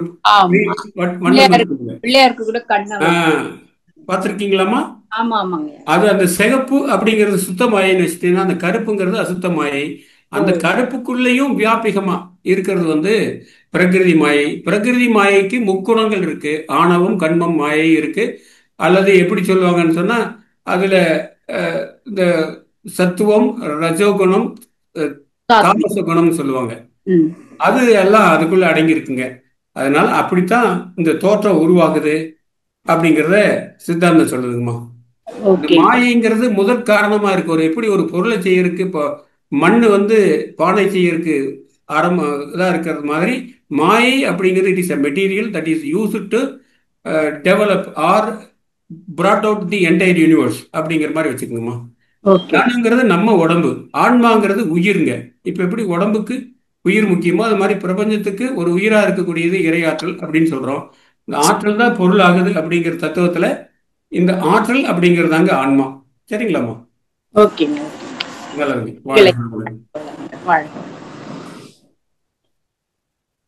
அடுத்ததாக கவிதா அம்மா ஹேண்ட் ரைஸ் பண்ணிருந்தீங்க. அம்மா உங்களுக்கு அன்மியூட் கொடுக்குறேன். நீங்க ஐயா கிட்ட உங்களுடைய கேள்வி கேட்கலாமா? கவிதா கோவிந்தராஜன் அம்மா அன்மியூட் ஆயிடுச்சுன்னு நினைக்கிறேன். மறுபடியும் மியூட் பண்ணிட்டாங்க. கவிதா கோவிந்தராஜன் அம்மா. அம்மா வாழ்க வளமுடன். வாழ்க வளமுடன் ஐயா. வாழ்க வளமுடன்.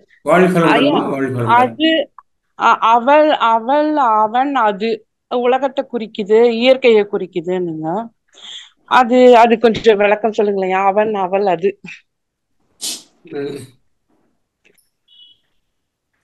சரிங்கம்மா, சரிங்கம்மா. அவன், அவள், அது எனும் அவை வினைமையின் தோற்றிய திதியே ஒடுங்கி மலத்து உளதாம் அந்தம் மாதி என்மனார் புலவர் அப்படிங்கிறது தானுங்க முதல் சூத்திரம். சிவஞான போதத்துல மெய்கண்டார் எழுதின முதல் சூத்திரம். அவன் அப்படிங்கிறது ஆண்பாலாக இருக்கக்கூடிய மஸ்குலைன் ஜெண்டர்ல இருக்கக்கூடிய புல் தொடங்கி மனிதன் ஈராக இருக்கக்கூடிய அனைத்து ஆண்பால் உயிரினங்களுக்கும் அவன் என்ற சொல்லால அடைக்கிறோம். சரிங்களாம்மா? அவள் அப்படிங்கிறது பெண்ணிடத்தை சொல்லக்கூடியது, masculine feminine gender. Starting from ஒரு single sense to 6th sense வரைக்கும். சரிங்களா? இந்த பிரிவு தான் அவன் அவள். அது அப்படிங்கிறது பிரபஞ்சம்ங்க, இந்த உலகம். மூணுமே தோணுது ஒடுங்குது. தோற்றிய திதியே அப்படின்னு சொன்னா தோன்றி இருந்து மறைகின்ற பண்பை பெற்றிருக்கின்ற இந்த மூணு அப்படின்னு இருக்குங்க. சரிங்களாமா? தோன்றி இருந்து ஒடுங்குதுன்னு சொன்னா அதுக்கு தான் அந்த மகரிஷி சொன்னா இல்லைங்களா, கலங்கம்னு சொல்றோம் இல்லைங்களா? கலங்கம் நீக்குனா இறைநிலைய மனுஷன் எய்திட முடியும். அந்த நீக்கிறதுக்கு தான் இந்த காரியங்கள் நடக்குது. அதை நடத்துறது ஆதியும் அந்தமா இருக்கக்கூடிய இறைநிலை அப்படிங்கிறது தான் உங்களோட அர்த்தம். நன்றிங்க ஐயா. கடைசியில சொன்னீங்க விவேகானந்தர் இந்த மாதிரி அறிவு திருக்கோயில் வரும்னு சொல்லி. அப்போ அதுல ஓங்காரம் என்றால் அரு உரு பலவேதம் சராசரம் அதுக்கு அரு உருன்னா என்ன அர்த்தங்கய்யா? அதாவது ஓங்காரம், அது கொஞ்சம் விளக்கம் கிடைக்குமாயா? ஓம் எனும் ஓங்காரத்துள்ளே உரு அரு அப்படின்னு சொன்னா, இப்போ நெருப்புக்கு ஒரு சுடர் விட்டு எரியுதுன்னு வச்சுங்களேன், ஆனா உருவமா தெரியுது, ஆனா அது அருவமா இருக்குதுங்க. ஆற்றல் தான் உங்களோட, அதுதான் உரு அரு. சரிங்களா? புரிஞ்சுதா? புரிஞ்சுது. ஓம் அப்படிங்கிறது தாங்க ரெண்டு விஷயம் சொல்லுவாங்கம்மா. ஒண்ணு ஒலி, இன்னொன்னு ஓசை அப்படின்னு சொல்லுவாங்க. அந்த ஓசை அப்படிங்கிறது தான் பிரணவ மந்திரத்தோட ஓசைங்க. அது நம்ம செவிகளுக்கெல்லாம் புலப்படாதுங்க. அது திருமந்திரத்துல ரொம்ப தெளிவா சொல்லியிருக்கான். அந்த அந்த அது அதாவது இந்த பிரபஞ்சத்துல உருவான முதல் ஆற்றல்ங்கிறது, அத பாரடி ஐந்தாய் பறந்தாய் போற்றியில கடைசியில சொல்லும் போது வெளியிடை ஒன்றாய் விளைந்தாய் போற்றி அப்படின்னு சொல்லுவாங்க. வெளியிடை ஒன்றாய் விளைந்தாய் போற்றின்னு சொல்லக்கூடிய திருவாசகத்தை அத வரியில என்ன சொல்றாங்கன்னா, சவுண்ட் தான் இந்த பிரபஞ்ச உற்பத்திக்கு அடிப்படையான முதல் ஆற்றல் அப்படின்னு சொல்லப்பட்டிருக்கு. அந்த ஆற்றல் தான் உலகத்தை உருவாக்கிருக்குன்னு சொல்லி நாசா சயின்டிஸ்ட் எல்லாம் ஆராய்ச்சி பண்ணி சமீபத்தில் ஒரு விஞ்ஞான ஆய்வு கட்டுரை வெளிவந்திருக்குங்க. அதுலயே அதை ப்ரூவ் பண்ணியிருக்காங்க. அந்த அடிப்படையா இருக்கக்கூடிய அந்த ஓம் அப்படிங்கிற ஓசை தான் அடிப்படையா இருக்கு. இந்த ஓங்கார, அதுதான் ஓங்கார சப்தம் அப்படின்னு சொல்றாங்க. அந்த ஓங்கார சத்தத்தோட விரிவு தான் சராசரமாகிய பிரபஞ்சம் முழுவதும் உருவாயிருக்கு அப்படிங்கறத திருமந்திரம் சொல்லுதுங்க. நன்றிங்கய்யா. ஐயா, டைம் இருந்தா எனக்கு ஒண்ணு முதல்ல சொன்னீங்க சிவம், சக்தி, பரமசிவம். அப்புறம் இன்னொரு வேர்டு என்னதுங்கய்யா? இன்னொன்னு சொன்ன மாதிரி முதல்லயே சொல்லிட்டேன் இல்லைங்களா? ஆமா. சிவம், சக்தி, பரமசிவம் சொன்னீங்க. சிவம், சக்தி, சிவசக்தி, ஈஸ்வரம், பரமேஸ்வரம். பரமேஸ்வரம். நன்றிங்கய்யா. சொல்லணுங்களா? சொல்லுங்களேயா. அந்த சிவம் அப்படிங்கறத நீங்க புரிஞ்சுக்கிறதுக்கு பொருள்னு வச்சுக்கோங்கம்மா. சக்திங்கிறது ஆற்றல். சிவம் சக்தியாகும், சக்தி சிவமாகும். அது ஆற்றல் பொருளாகும், பொருள் ஆற்றலாகும். அது எப்போ பொருளா இருக்குன்னு சொன்னா, ஆற்றல் முழுசா ஆற்றல் இந்த பிரபஞ்சம் முழுவதும் ஆற்றலா இருந்துச்சு. அதுதான் பிரபஞ்சமா மாறி பொருளா உருவாச்சுன்னு சொல்லி மகரிஷி பிரம்மஞானத்தில் சொல்லுவார் இல்லைங்களா? சூழ்ந்தெழுத்து மாற்றல், அதில் திணிவு மடிப்பு விளை சுழலும் நுண்மென்மாம் அதெல்லாம் சொல்றாரு இல்லைங்களா? இருப்பு நிலையில அறிவோட இருக்கக்கூடிய இருப்பு ஆற்றல் தான் சிவம்ங்க. அந்த ஆற்றல் மிகுதியின் காரணமா பிரபஞ்சம் தோன்ற ஆரம்பிச்ச சமயத்துல பொருள் உருவாச்சுங்க. பொருள் நிலைக்கு வந்த உடனே ஆற்றல் நிலை இருந்துச்சு, பொருள் நிலை இருந்துச்சு. இன்னைக்கு நம்ம பார்க்கக்கூடிய பிரபஞ்சத்துல வெறும் ஆற்றல் மட்டுமே இல்லைங்க, வெறும் பொருள் மட்டுமே இல்லைங்க. ஆற்றலும் பொருளும் கலந்த ஒரு உலகத்தை தான் நம்ம பார்த்துட்டு இருக்கோம். அதாவது சிவசக்தி நிலையில பாக்குறோம். முழுவதும் பொருளா இருந்தா சிவம், முழுவதும் சக்தியா இருந்தா ஆற்றல். சிவசக்திங்கிறத பொருள் ஆற்றல் ரெண்டையும் சொல்றாங்க. இதை பிசிக்ஸ்ல ஹேமில்டோனியன் சொல்லுவாங்க, டோட்டல் எனர்ஜின்னு சொல்லுவாங்க. இருப்பு ஆற்றல், இயக்க ஆற்றல். இருப்பு ஆற்றல்ங்கிறது இருக்கு, இயக்க ஆற்றல் பொருள் உருவாக்கிடும். இந்த மூணு ஆச்சுங்களா? அடுத்தது ஈஸ்வரம் அப்படிங்கிறது. இந்த ஈஸ்வரத்துல கிரியை சக்தி அதிகமா இருக்கும், கிரியா செயல்படக்கூடிய தன்மை அதிகமா இருக்கும். அந்த செயல்தன்மை இருக்கிறதுனாலதான் இந்த சிவசக்தி அடுத்த நிலைக்கு போய் பிரபஞ்சமா உருவாகிறதுக்கு அடிப்படையா இருக்கக்கூடிய ஆற்றல். சரிங்களா? சரிங்க. அந்த கிரியை ஆற்றலை பெற்ற சிவசக்தி எப்படி இந்த பிரபஞ்சத்தை உருவாக்கணும் அப்படிங்கிற ஒரு அறிவை பெறணும். அது வந்து ஞானம். அதனால கிரியை சக்தியை பிரதானமாக கொண்ட சிவசக்தி ஞான சக்தியை பெறுகின்ற நிலைக்கு பரமேஸ்வரன் பேருங்க. சரிங்கய்யா, நன்றிங்க. அந்த பிரபஞ்சம் உருவாக்க தத்துவம்ங்க. ஒரே ஆற்றல் வந்து வீட்டுக்குள்ள வரும்போது கரண்டா வந்து வீட்டுல ஃபேனாவும் லைட்டாவும் ஃப்ரிட்ஜா கூலராகவும் ஒர்க் பண்ற மாதிரி இந்த சக்தி வடிவங்கள் வேறு வேறு இருந்தாலும் அந்த எது செயல்பாட்டில் இருக்கோ அதுக்கு தகுந்த மாதிரி பேர் வச்சிருக்காங்கம்மா. சரிங்க, சரிங்களா? ரொம்ப ரொம்ப ரொம்ப ரொம்ப நன்றிங்கய்யா. வாழ்க வளமுடன். வாழ்க வளமுடன். வாழ்க வளமுடன் அம்மா. ரொம்ப ரொம்ப நன்றி அம்மா. நன்றிகள் அம்மா. வாழ்க வளமுடன். ஐயா, இன்னைக்கு எல்லாருமே நல்லா உன்னிப்பா கவனிச்சிருக்காங்க. ஆமாமா, நிறைய கேள்விகள்லாம் இல்ல நானு பாருங்க இவ்வளவு உன்னிப்பா ஸ்லைடு ஞாபகம் வச்சு கேக்குறாங்க பாருங்களேன். ஆமா, நுணுக்கமா கேள்வி எல்லாம் கேக்குறாங்க. இடையில ஒரு கமெண்ட் வந்துருதுக்குமா, இந்த மாதிரி வாய்ஸ் கொஞ்சம் பிரேக் ஆகுது, வாய்ஸ் கம்மியா இருக்குங்க மாதிரி புரியல எனக்கு. ஆனா எங்களுக்கு எல்லாம் நல்லதாங்க கேட்டது.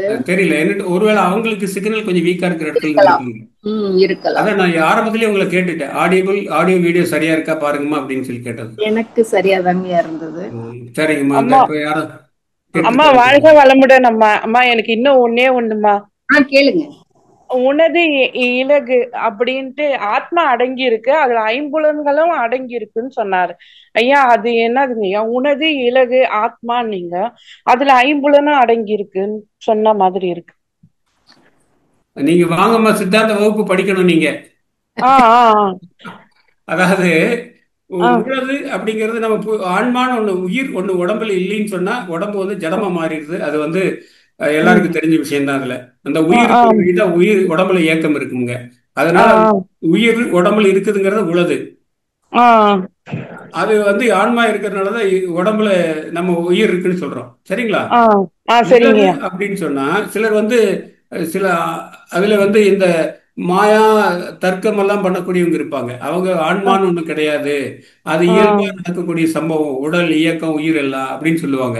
அத அவங்க எப்படி சொல்றாங்கன்னு சொன்னா அந்த ஞானத்தை சொல்லக்கூடிய, அறிவை சொல்லக்கூடிய ஆற்றல் தான் ஆன்மான்னு சொல்லுவாங்க இதுல தத்துவத்துல.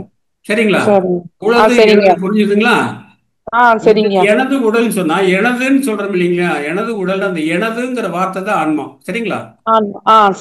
ஐம்புலன் ஒடுக்கம் அறிதலின் அப்படின்னு சொன்னா நீங்க தியானத்துக்கு வந்துட்டீங்கன்னா 1 to 3 ஃப்ரீக்வன்சில வந்து உடம்பெல்லாம் மறந்துடுவீங்க. அப்ப வந்து உயிராற்றல் மட்டுமே கவனிப்பீங்க. சரிங்களா? அந்த நிலையில வந்து ஐம்புலன் ஒடுக்கம் ஆயிருங்க. அது திரும்ப ஐம்புலன் ஒடுக்கம் திரும்ப விழிப்பு நிலை வரும்போது உங்களுக்கு உணர முடியுது இல்லையா? உடம்பு இருக்கு, அதனால ஆன்மா இருக்கு. ஆன்மா இருக்குதுங்கிறதுக்கான அந்த இது பேரு என்னன்னு சொல்லுவாங்கன்னா ப்ரூவ் பண்ணிட்டே வர்றாரு இந்த சைவ சித்தாந்தத்துல. அடுத்தது கண்படியெல்லாம் தூங்குறதுங்க. உண்டி வினைங்கிறது வந்து நமக்கு நல்ல காரியம் செஞ்சோம்னா நல்லது கிடைக்கும், கெட்டது செஞ்சா கெட்டது. அது வந்து செயல் விளைவு தத்துவமுங்க. அப்புறம் வந்து உணர்தலைன்னு சொன்னா, இப்ப நான் அதுக்கு தான் உங்களுக்கு சொன்னேன். இப்போ உங்களுக்கு தெரிஞ்ச மொழியில நம்ம பேசிட்டு இருக்கோம். நீங்க தமிழ்ல கேக்குறீங்க, நான் தமிழ்ல பதில் சொல்றேன். உங்களுக்கு நான் உணர்த்துறேன், நீங்க புரிஞ்சுட்டீங்க. தான் உணர்தல். சரிங்களா? இப்போ நான் ஒரு சமஸ்கிருதத்திலயோ அல்லது ஒரு ரஷ்யன் லாங்குவேஜ்லயோ உங்களோட பேசுனா உணர முடியாது. ஏன்னா உங்களுக்கு அது உணர்வு தெரியாதுல்ல. அதனால அதுக்கு அடுத்து மாயா இயந்திர தனவனில் ஆன்மா அப்படிங்கறத நம்ம மாயிலிருந்து உருவான உடம்புக்குள்ள அது ஒரு இயந்திரம் போய் இயங்கிக்கொண்டிருக்கிற உடம்புக்குள்ள ஆன்மா இருக்குன்னு சொல்லுவோம். சரிங்களா? சரிங்க ஐயா. ரொம்ப ரொம்ப நன்றிங்க ஐயா. வாழ்க வளமுடன் ஐயா. வாழ்க வளமுடன் அம்மா. வாழ்க வளமுடன். நன்றிகள் அம்மா. வாழ்க வளமுடன். இவங்களுக்கு சொல்ற சமயத்துல எனக்கு புரிய ஆரம்பிச்சிருங்க. நல்லா கவனிக்கிறாங்க. நல்லா நம்ம ஆடியன்ஸ் சூப்பர் தாங்கம்மா, அதுல ஒன்றும் குறைய சொல்ல முடியாது. நன்றிகள் ஐயா. இந்த அளவுக்கு கவனிச்சு கேட்கறாங்க பாருங்க. உலக இலது எல்லாம் நான் வந்து இந்த தத்துவத்தை கொஞ்ச நாள் படிச்சு தான் தெரிஞ்சுக்கிட்டு இருக்கேன். இவங்க அதை இப்பவே பேச ஆரம்பிக்கிறாங்க பாருங்க. சிறப்புங்க. வாழ்த்துக்கள்மா. நன்றிங்கம்மா. வாழ்க வளமுடன். அடுத்ததாக மதன் மோகன் ஐயா, நீங்க ஐயா கிட்ட உங்களுடைய கேள்வி கேட்கலாங்க. அம்மா வாழ் வளரணும் அம்மா. ஐயா வாழ் வளரணும் ஐயா. வாழ்க வளமுடன் ஐயா, வாழ்க வளமுடன். அப்ப 7 பிறவிகள் 7 தலைமுறை சொல்றீங்க ஐயா. ஆமாங்க. பாட்டன் பூட்டன். ஆனா தொடக்கமே ஆதியில ஒரு இறைத்தோழன்னு வரும் சொல்றாங்க. அதுதான் நம்ம இது ஆதி சொல்றோம். எப்படி 7 தலைமுறை ஒன்றும் விளங்கலையே சார் எனக்கு. இறைத்தோழன் தான் நல்லா வந்தோங்கிறோம். இறைத்தோழ் தான்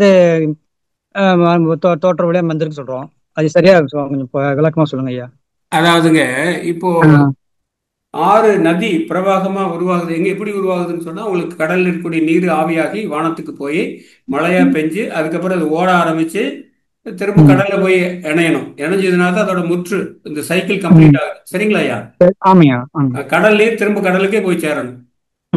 அதே மாதிரிதான் இறைநிலையிலிருந்து உருவான நம்ம திரும்ப இறைநிலைக்கே போகணும். சரிங்க. அத எந்த காலத்துல நடக்குது அப்படிங்கிறத வகுத்து முன்னோர்கள் சொல்லியிருக்காங்க. அதுக்குத்தான் இந்த மொத்தம் 1000 ஜென்மங்கள் அப்படிங்கிற ஒரு கணக்கை வச்சுட்டு அவங்க பிரிக்கிறாங்க. அதாவது நம்மன்னு உருவாகிறக்கே 80 வருஷம் ஆயிருக்குங்கிற. அதைத்தான் 0 லெவல்ல இருந்து தொடங்குற நம்ம இந்த பிரபஞ்சத்துக்கு நம்ம செஞ்ச பதிவு, நம்மகிட்ட இருக்கக்கூடிய பதிவுகள்னால அதை நீக்கிக்கிறதுக்காக அந்த களங்கங்கள் மறைய மகரிஷி சொல்லுவார் இல்லைங்களா, கருத்துணர்ச்சி அதெல்லாம் சொல்லுவார் இல்லையா, அந்த நிலைக்கு நம்ம வர்றோம். நமக்கு ஆயுள் சராசரியா 80 வயசுன்னு போட்டோம்னா, இந்த 80 வயசு நம்மளோட ஆயுள் முடிகிறப்ப நம்ம தந்தை தாயின்ங்கிற நிலையை எட்டியிருப்போம். அப்ப நமக்கு தாய் தந்தையா இருந்தவங்க பாட்டன் பாட்டி ஆயிடுறாங்க. அதுக்கு முன்னாடி இருந்த தலைமுறைக்கு இப்படி ஒரு பேர் வச்சிருக்கான், பூட்டன் பூட்டி அப்படின்னு.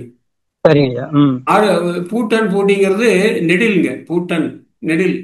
அதே மாதிரிதான் இது ஓட்டன் ஓட்டி அப்படிங்கிறது அடுத்த தலைமுறைங்க. இது தமிழ்ல இந்த 7 தலைமுறைக்கான சொல்லாக்கமா உருவாக்கியிருக்காங்க. கடைசியா இருக்கக்கூடியது 480 ஆண்டுகள் வரும்போது 6848. ஆனா 0ல ஒண்ணு இருக்கிறதுனால 480 ஆண்டுகள் வரும்போது பரன் பறை அப்படின்னு சொல்றாங்க. ஆக்சுவலா அது பரன் பறைங்கிறது சிவம் சக்திங்கிற அடிப்படையில வந்தீங்கன்னு சொன்னா நம்மளோட தொடர்பு வாழையடி வாழையனை திருக்கூட்டம்னு நம்ம பேசிக்கிறோம் இல்லைங்களா. அது மாதிரி நம்ம அந்த அகச்சந்தான குறவர்கள் புறச்சந்தான குறவர்கள் பேசிக்கிற மாதிரி இறைவனோட வடிவம் தான் நம்ம மகரிஷி சொல்லுவார் இல்லைங்களா, இறுதியாக பூத்த. அது மாதிரி அந்த பிரபஞ்சத்தில் உயிரற்றது உயிர் உள்ள பொருள்கள் எல்லாம் மாறி மாறி இந்த நிலைக்கு வரும்போது மனிதன் நிலைக்குள்ளேயே ஒரு 7 கூறுகளை பிரிச்சு இதை பிரிச்சிருக்காங்க. வேற ஒண்ணும் பெருசா தொடக்கம் இறைத்துகள் தான். இந்த மனித நிலைக்கு வந்ததுக்கு அப்புறம் ஒரு 7 கூறு நம்ம வச்சு பாக்குறோங்க. ஆதியினம் பரம்பொருள் மெய்யெழுச்சி பெற்று அணுவென்ற உயிராகி அணுக்கள் கூடி அதெல்லாம் தொண்டாட்டி இன்பம் காண்போம். யாருக்கு உரியது? தொண்டாட்டி இன்பம் காண்போம் மனிதனுக்கு உரிய பண்பு. அது என்ன சொல்றாரு? உணர்தல் இயக்கமாகிங்கிறாரு. உணர்தல் இயக்கமாகி ஆதியினம் பரம்பொருளை சொல்லும் போது உணர்தல் இயக்கமாகி நீதி நெறி உணர்மாந்தர்.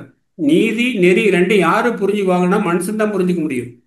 மாட்டுக்கோ உயிரினங்களுக்கோ அந்த நீதி நெறி உணரக்கூடிய பண்பு இல்லைங்கய்யா. அதனாலதான் நீதி நெறி உணர்மாந்தர் ஆகி வாழும் நிலை உணர்ந்து தொண்டாற்று இன்பம் அங்கதான் வருது அப்படிங்கிறார். முழுமை பெரும் கிடைக்கணும். இறைஞானமும் முழுமை பெரும் அடைய வேண்டும். ஆமாங்க, கரெக்டா சொன்னீங்க. சரியான சொல்லு பார்த்தீங்க. சரிங்க அம்மா, நன்றி ஐயா. அடுத்து எல்லாருக்கும் வாய்ப்பு கொடுக்கணும். நன்றி ஐயா. வாழ்கடமையா அம்மா, வாழ்கடமா. நன்றிப்பா அம்மா. வாழ்க வளமுடன்யா, வாழ்க வளமுடன். ஐயா, எனக்கு ஒரு டவுட்டுங்கய்யா. இப்ப 20-24 வயசுல நம்ம அடுத்த சந்ததி உருவாயிடுது. அப்ப நம்ம அம்மா அப்பா ஸ்டேஜுக்கு வந்துடுறோம். அடுத்து ஒரு 45-50 வயசுல பேரப்பிள்ளைகள் அப்படின்னு ஒரு 60 வயசுக்குள்ள பேரப்பிள்ளைகள் வந்துடுறாங்க. ஆமாங்க. அப்போ நீங்க இது சொல்றது பார்த்தா எங்கேயோ ஒரு டவுட், ஒரு மாதிரி எனக்கு. இல்ல, இது புதுசா ஒண்ணு தெரிஞ்சுக்கிறப்ப மனசு உடனே ஏத்துக்காதுங்க. மகரிஷி என்ன சொல்றாரு, நம்ம முற்பிறவிங்கிறது தாய் தந்தை, நம்ம வரக்கூடிய பிறவிங்கிறது பேரன் பேத்திங்கிறாங்க. நம்மள நடுவில் வச்சுட்டு சொல்றாரு. நம்ம கண்ணுல பார்க்கக்கூடிய அப்பா அம்மாங்கிறது நம்மளோட முற்பிறவி, நம்ம குழந்தைங்க வரக்கூடிய பிறவி. அது மாதிரி நீட்டிச்சு பார்க்கும்போதுங்க அதாவது ஒரு தலைமுறைங்கிறத அவங்க ஒரு 500 ஆண்டுகள்னு எடுத்துட்டு அப்படி பிரிச்சிருக்காங்க. ஒருமைக்குள் தான் கற்ற கல்வி எலும்பைக்கும் ஏமா புடைத்துங்கிறாருல திருக்குறள்ல. அவரு 7 பிறவி இருக்குதுங்கிறத சொல்லியிருக்காரு. ஒருமைக்குள் தான் கற்ற கல்வி எலும்பைக்கும் ஏமா புடைத்து அப்படிங்கிறாரு. 7 பிறவி ஓகேங்கயா. இப்போ நம்ம தாய் தந்தை அப்படின்ற ஸ்டேஜே 24 30 ஆண்கள் அந்த 30 வயசு 35 வயசுக்குள்ள தாய் அந்த அப்பா அம்மான்ற இதுக்கு வந்துடுறாங்க. அப்ப இந்த 80ங்கிறது எனக்கு அது அந்த இடத்துல கொஞ்சம் இல்ல அதுதான் உங்களுக்கு இப்ப என்ன சொல்றாங்க, பிரம்மச்சரியம், கிரகஸ்தம், வனப்பிரஸ்தம், சந்நியாசம் 4 பேரா பிரிக்கிறாங்க இல்லைங்களா? நமக்கு 100 வயசு அல்லது 80 வயசுனா 20 பிரிக்கிறாங்க இல்லைங்களா? ஆமா இளமை நோன்பு, இல்லறம், காடுறை வாழ்வு, துறவு அப்படிதான் வைக்கிறோம் தமிழ்ல. ம் இளமை நோன்புங்கிறது கல்வி கற்கக்கூடிய பருவம். ம் அடுத்த நிலைக்கு போனீங்கன்னா குடும்ப வாழ்க்கை, ஆமா அதுக்கப்புறம் சமூக வாழ்க்கை தான் கிரகஸ்த, வானப்பிரஸ்தம்ங்கிற காடுறை வாழ்வுன்னா இப்ப வெளியில போகணும் சமுதாயத்துக்கு. ம் கடைசியா சந்நியாசம்ங்கிறது துறவு நிலைங்கிறது 4 இதான் வாழ்க்கையை 4 கூறுகளா பிரிச்சிட்ட மாதிரி நீங்க அந்த இல்லறத்திலேயே வந்து அடுத்த தலைமுறை உருவாக்கிடுவீங்க. ம் சரிங்களா? ஆமா அது வந்து இத புருஷார்த்தங்கள்னு சொல்லுவாங்க. ம் அதாவது இத புருஷார்த்தம்னு சொன்னா நம்ம வாழ்வின் கூறுகள் அப்படின்னு சொல்லுவாங்க. அந்த வாழ்வின் கூறுகளை வந்து நம்ம இந்த அஹ், பிறவி கூறுல கொண்டு வந்து சேர்க்கக்கூடாதுங்க. நமக்கு ஏற்படக்கூடிய அனுபவம் அடுத்தது நம்மளை விட்டு பார்க்கும்போது நமக்கு வந்தது நம்மளால உருவாக்குனது அப்படித்தான் பார்த்துட்டு போவாங்க. ஓகேங்க ஓகேங்க சரிங்களாமா? ஓகேங்க. வாழ்க வளமுடன், வாழ்க வளமுடன், வாழ்க வளமுடன். அடுத்த அன்பராக உமையாளம்மா, நீங்க ஐயா கிட்ட உங்களுடைய கேள்வி கேட்கலாங்க. அம்மா நீங்க அஹ், நீங்க தான் உண்மையால் நினைச்சேன், சாரி உங்க பேர். நான் சுசிலா நாராயணன்யா. சரிங்கம்மா சரிங்கம்மா. ஆடியோ எல்லாம் இருந்துச்சுங்களா? எல்லாம் கருத்தெல்லாம் சரிவா வந்துச்சுங்களா? எல்லாம் வந்ததுங்கய்யா வந்ததுங்க. ஒருவேளை சரி பண்ணிக்கிறதுக்காக கேட்டேன். நல்லதுங்கம்மா. ஓகேங்க. உமையாளம்மா, நீங்க ஐயா கிட்ட உங்களுடைய கேள்வி கேட்கலாங்கம்மா. ஆமா, வாழ்க வளமுடன்மா. வாய்ப்பு நன்றிமா ஐயா. வாழ்க வளமுடன் ஐயா. வாழ்க வளமுடன்மா, வாழ்க வளமுடன். சொல்லுங்கம்மா. ஐயா, நீங்க சொல்லும் போது அந்த அணுவை பத்தி சொல்லும் போது வந்து அந்த அணு அந்த பாகிஸ்தான் கூட அந்த ஆட்டம் பாம் அந்த மாதிரி அந்த இதுக்கு முன்னாடி சொன்னீங்க ஐயா அந்த பத்தி. அது மட்டும் எனக்கு கொஞ்சம் சொல்லுங்க ஐயா. அந்த அதாவது ஸ்டார்டிங் இந்த சிங்குலாரிட்டி சொன்னேன் இல்லைங்களாமா? ஆமாங்க ஐயா. அதான் எவ்வளவு நுட்பமா இருக்குதுங்கிறதுக்காக சொன்னேன். சொல்லுங்க. அதாவதுமா இப்போ இப்போ அணுகுண்டை பத்தி தான் நீங்க கேக்குறீங்கம்மா? அதுக்கு முன்னாடி அந்த அணுதான் ஸ்டார்டிங் ஐயா. அதனால அதுதான் எல்லாம் விரிஞ்சது. அது அந்த முன்னாடி ஒரு அந்த அந்த பாயிண்ட் தான் எல்லாமே வந்திருக்கு அப்படிங்கிற மாதிரி சொல்லுங்க. இது சொல்றீங்களா? உலகம், அண்டங்கள், உயிரினங்கள், பொருள்கள் பலதும் மனவின் கூட்டு பக்குவம் பரிணாமம் பகுத்தறிந்தால் ஒன்றி ஒன்றி பார்ப்பவனே ஒளி முதலாய் பஞ்சதத்துவம் இருக்கும் பரம அணு இவை இணையாவான் அப்படின்னு சொல்றதுதானுங்க? ஆமாங்க ஐயா. இது மகரிஷியோட பாடல்மா, ஞான களஞ்சியத்தில் இருக்கக்கூடியது. நான் இது அதாவது எவ்வளவு நுட்பமானவன் இறைவன், அதுக்குள்ள எவ்வளவு அறிவு இருக்கு. இப்போ ஆழ விதைங்கிறது பார்த்தீங்கன்னா ஒரு சின்ன ஆலம் பழத்துக்குள்ள அவ்வளவு விதைகள் இருக்கும். அந்த ஒரு விதை எடுத்து தான் உருவாகுது ஆலமரம். அந்த ஆலமரம் இப்படி பின்னாடி வரக்கூடிய காலத்துல அது எவ்வளவு பெரிய மரமா உருவாகும் கூடிய அந்த ப்ளூ பிரிண்ட் அதுக்குள்ள இருக்குன்னு சொல்லி மகரிஷி சொல்லுவார். சரிங்களாமா? சரிங்க ஐயா. சரி, அவ்வளவு நுட்பமா இருக்கு. அதாவது இந்த காம்பேக்ட்னஸ் அப்படிங்கிறது அணுகுண்டுக்கு அடிப்படையா இருக்குதுங்க. எதை ஒண்ணு வந்து வால்யூமை குறைக்கிறீங்களோ அப்ப செறிவுங்கிற அடர்த்தி கூடிட்டே போகுங்க. அப்படி வால்யூம்னு ஒண்ணு இல்லாத நிலையில தான் இந்த பிரபஞ்சம் உருவாயிருக்கு. எக்ஸ் ஒய் Z 3 பக்கம் வரணும். இப்போ ஒரு முட்டை எடுத்தீங்கன்னாவே அதுக்கு எக்ஸ் சொல்ல முடியும், ஒய் சொல்ல முடியும், Z சொல்ல முடியும். ஒரு பந்து எடுத்துட்டீங்கன்னா சென்ட்ரல்ல ஒரு புள்ளியை வச்சுட்டு எக்ஸ் லெவலுக்கு ஒய் லெவலு Z லெவலுன்னு சொல்ல முடியும். அது மாதிரி இந்த எக்ஸ் ஒய் Z இல்லாம ஒரு ஒரு ஒரு நிலையை நீங்க கற்பனை பண்ணீங்கன்னா அவ்வளவு நுட்பமா இருந்ததுல தான் இந்த பிரபஞ்ச சிங்குலாரிட்டிங்கிற பாயிண்ட்ல இருந்து வெளியில வந்திருக்கு. அதுக்கு எக்ஸ்ல கிடையாது, ஒய்ல கிடையாது, Z கிடையாது, எதுவுமே கிடையாது. பரிமாணம்ங்கிறதே இல்லை. அதுக்குள்ள இருந்தா அந்த பிரபஞ்சம் வந்திருக்கு. இது எப்படி நம்ப முடியுதுன்னு சொன்னா, நம்ம அட்டாமிக் ஏற்கனவே நான் பல மீட்டிங்ல சொல்லியிருக்கேன். அட்டாமிக் பாம் வந்து ஹிரோஷிமால போட்டது முதல் அணுகுண்டு வந்து 1.5 கிலோ வெயிட் உள்ள அணுகுண்டை போட்டாங்க. அந்த 1.5 கிலோவில் எவ்வளவு இருக்குன்னு சொன்னா ஒரு கிலோவுக்கு 1000 கிராம் இருக்குங்க. ஒரு கிராமுக்குள்ள எவ்வளவு அணு இருக்குதுங்கிறத கணக்கு போட்டிருக்கு சயின்ஸ். அதாவது 6.023 10^23 நம்பர் ஆஃப் ஆட்டம்ஸ் அப்படிம்பாங்க. இந்த 0.23 விட்டுட்டீங்கன்னா கூட 6 கூட ஒரு 23 சைபர் சேர்த்தீங்கன்னா எவ்வளவு பெரிய எண்ணோ அவ்வளவு எண்ணுள்ள அணுக்கள் வந்து ஒரு கிராம் அளவுல இருக்கக்கூடிய பொருள்ல இருக்குங்கிறான். அப்போ பார்த்தீங்கன்னா 1.5 கிலோவில் எத்தனை கிராம் இருக்கு, எத்தனை அணுக்கள் இருந்திருக்கு. அந்த அணுக்கள்லாம் உடஞ்சி தான் இந்த தொடர் கிரியா நடந்துட்டு இருக்கிறதுனால தான் இன்னைக்கு வரைக்கும் இந்த ஹீரோஷிமாவில் வந்து அணுகுண்டுக்கு அப்புறம் தொடர் இயக்கமா நடந்துட்டு இருக்கு அப்படின்னு சொல்றாங்க.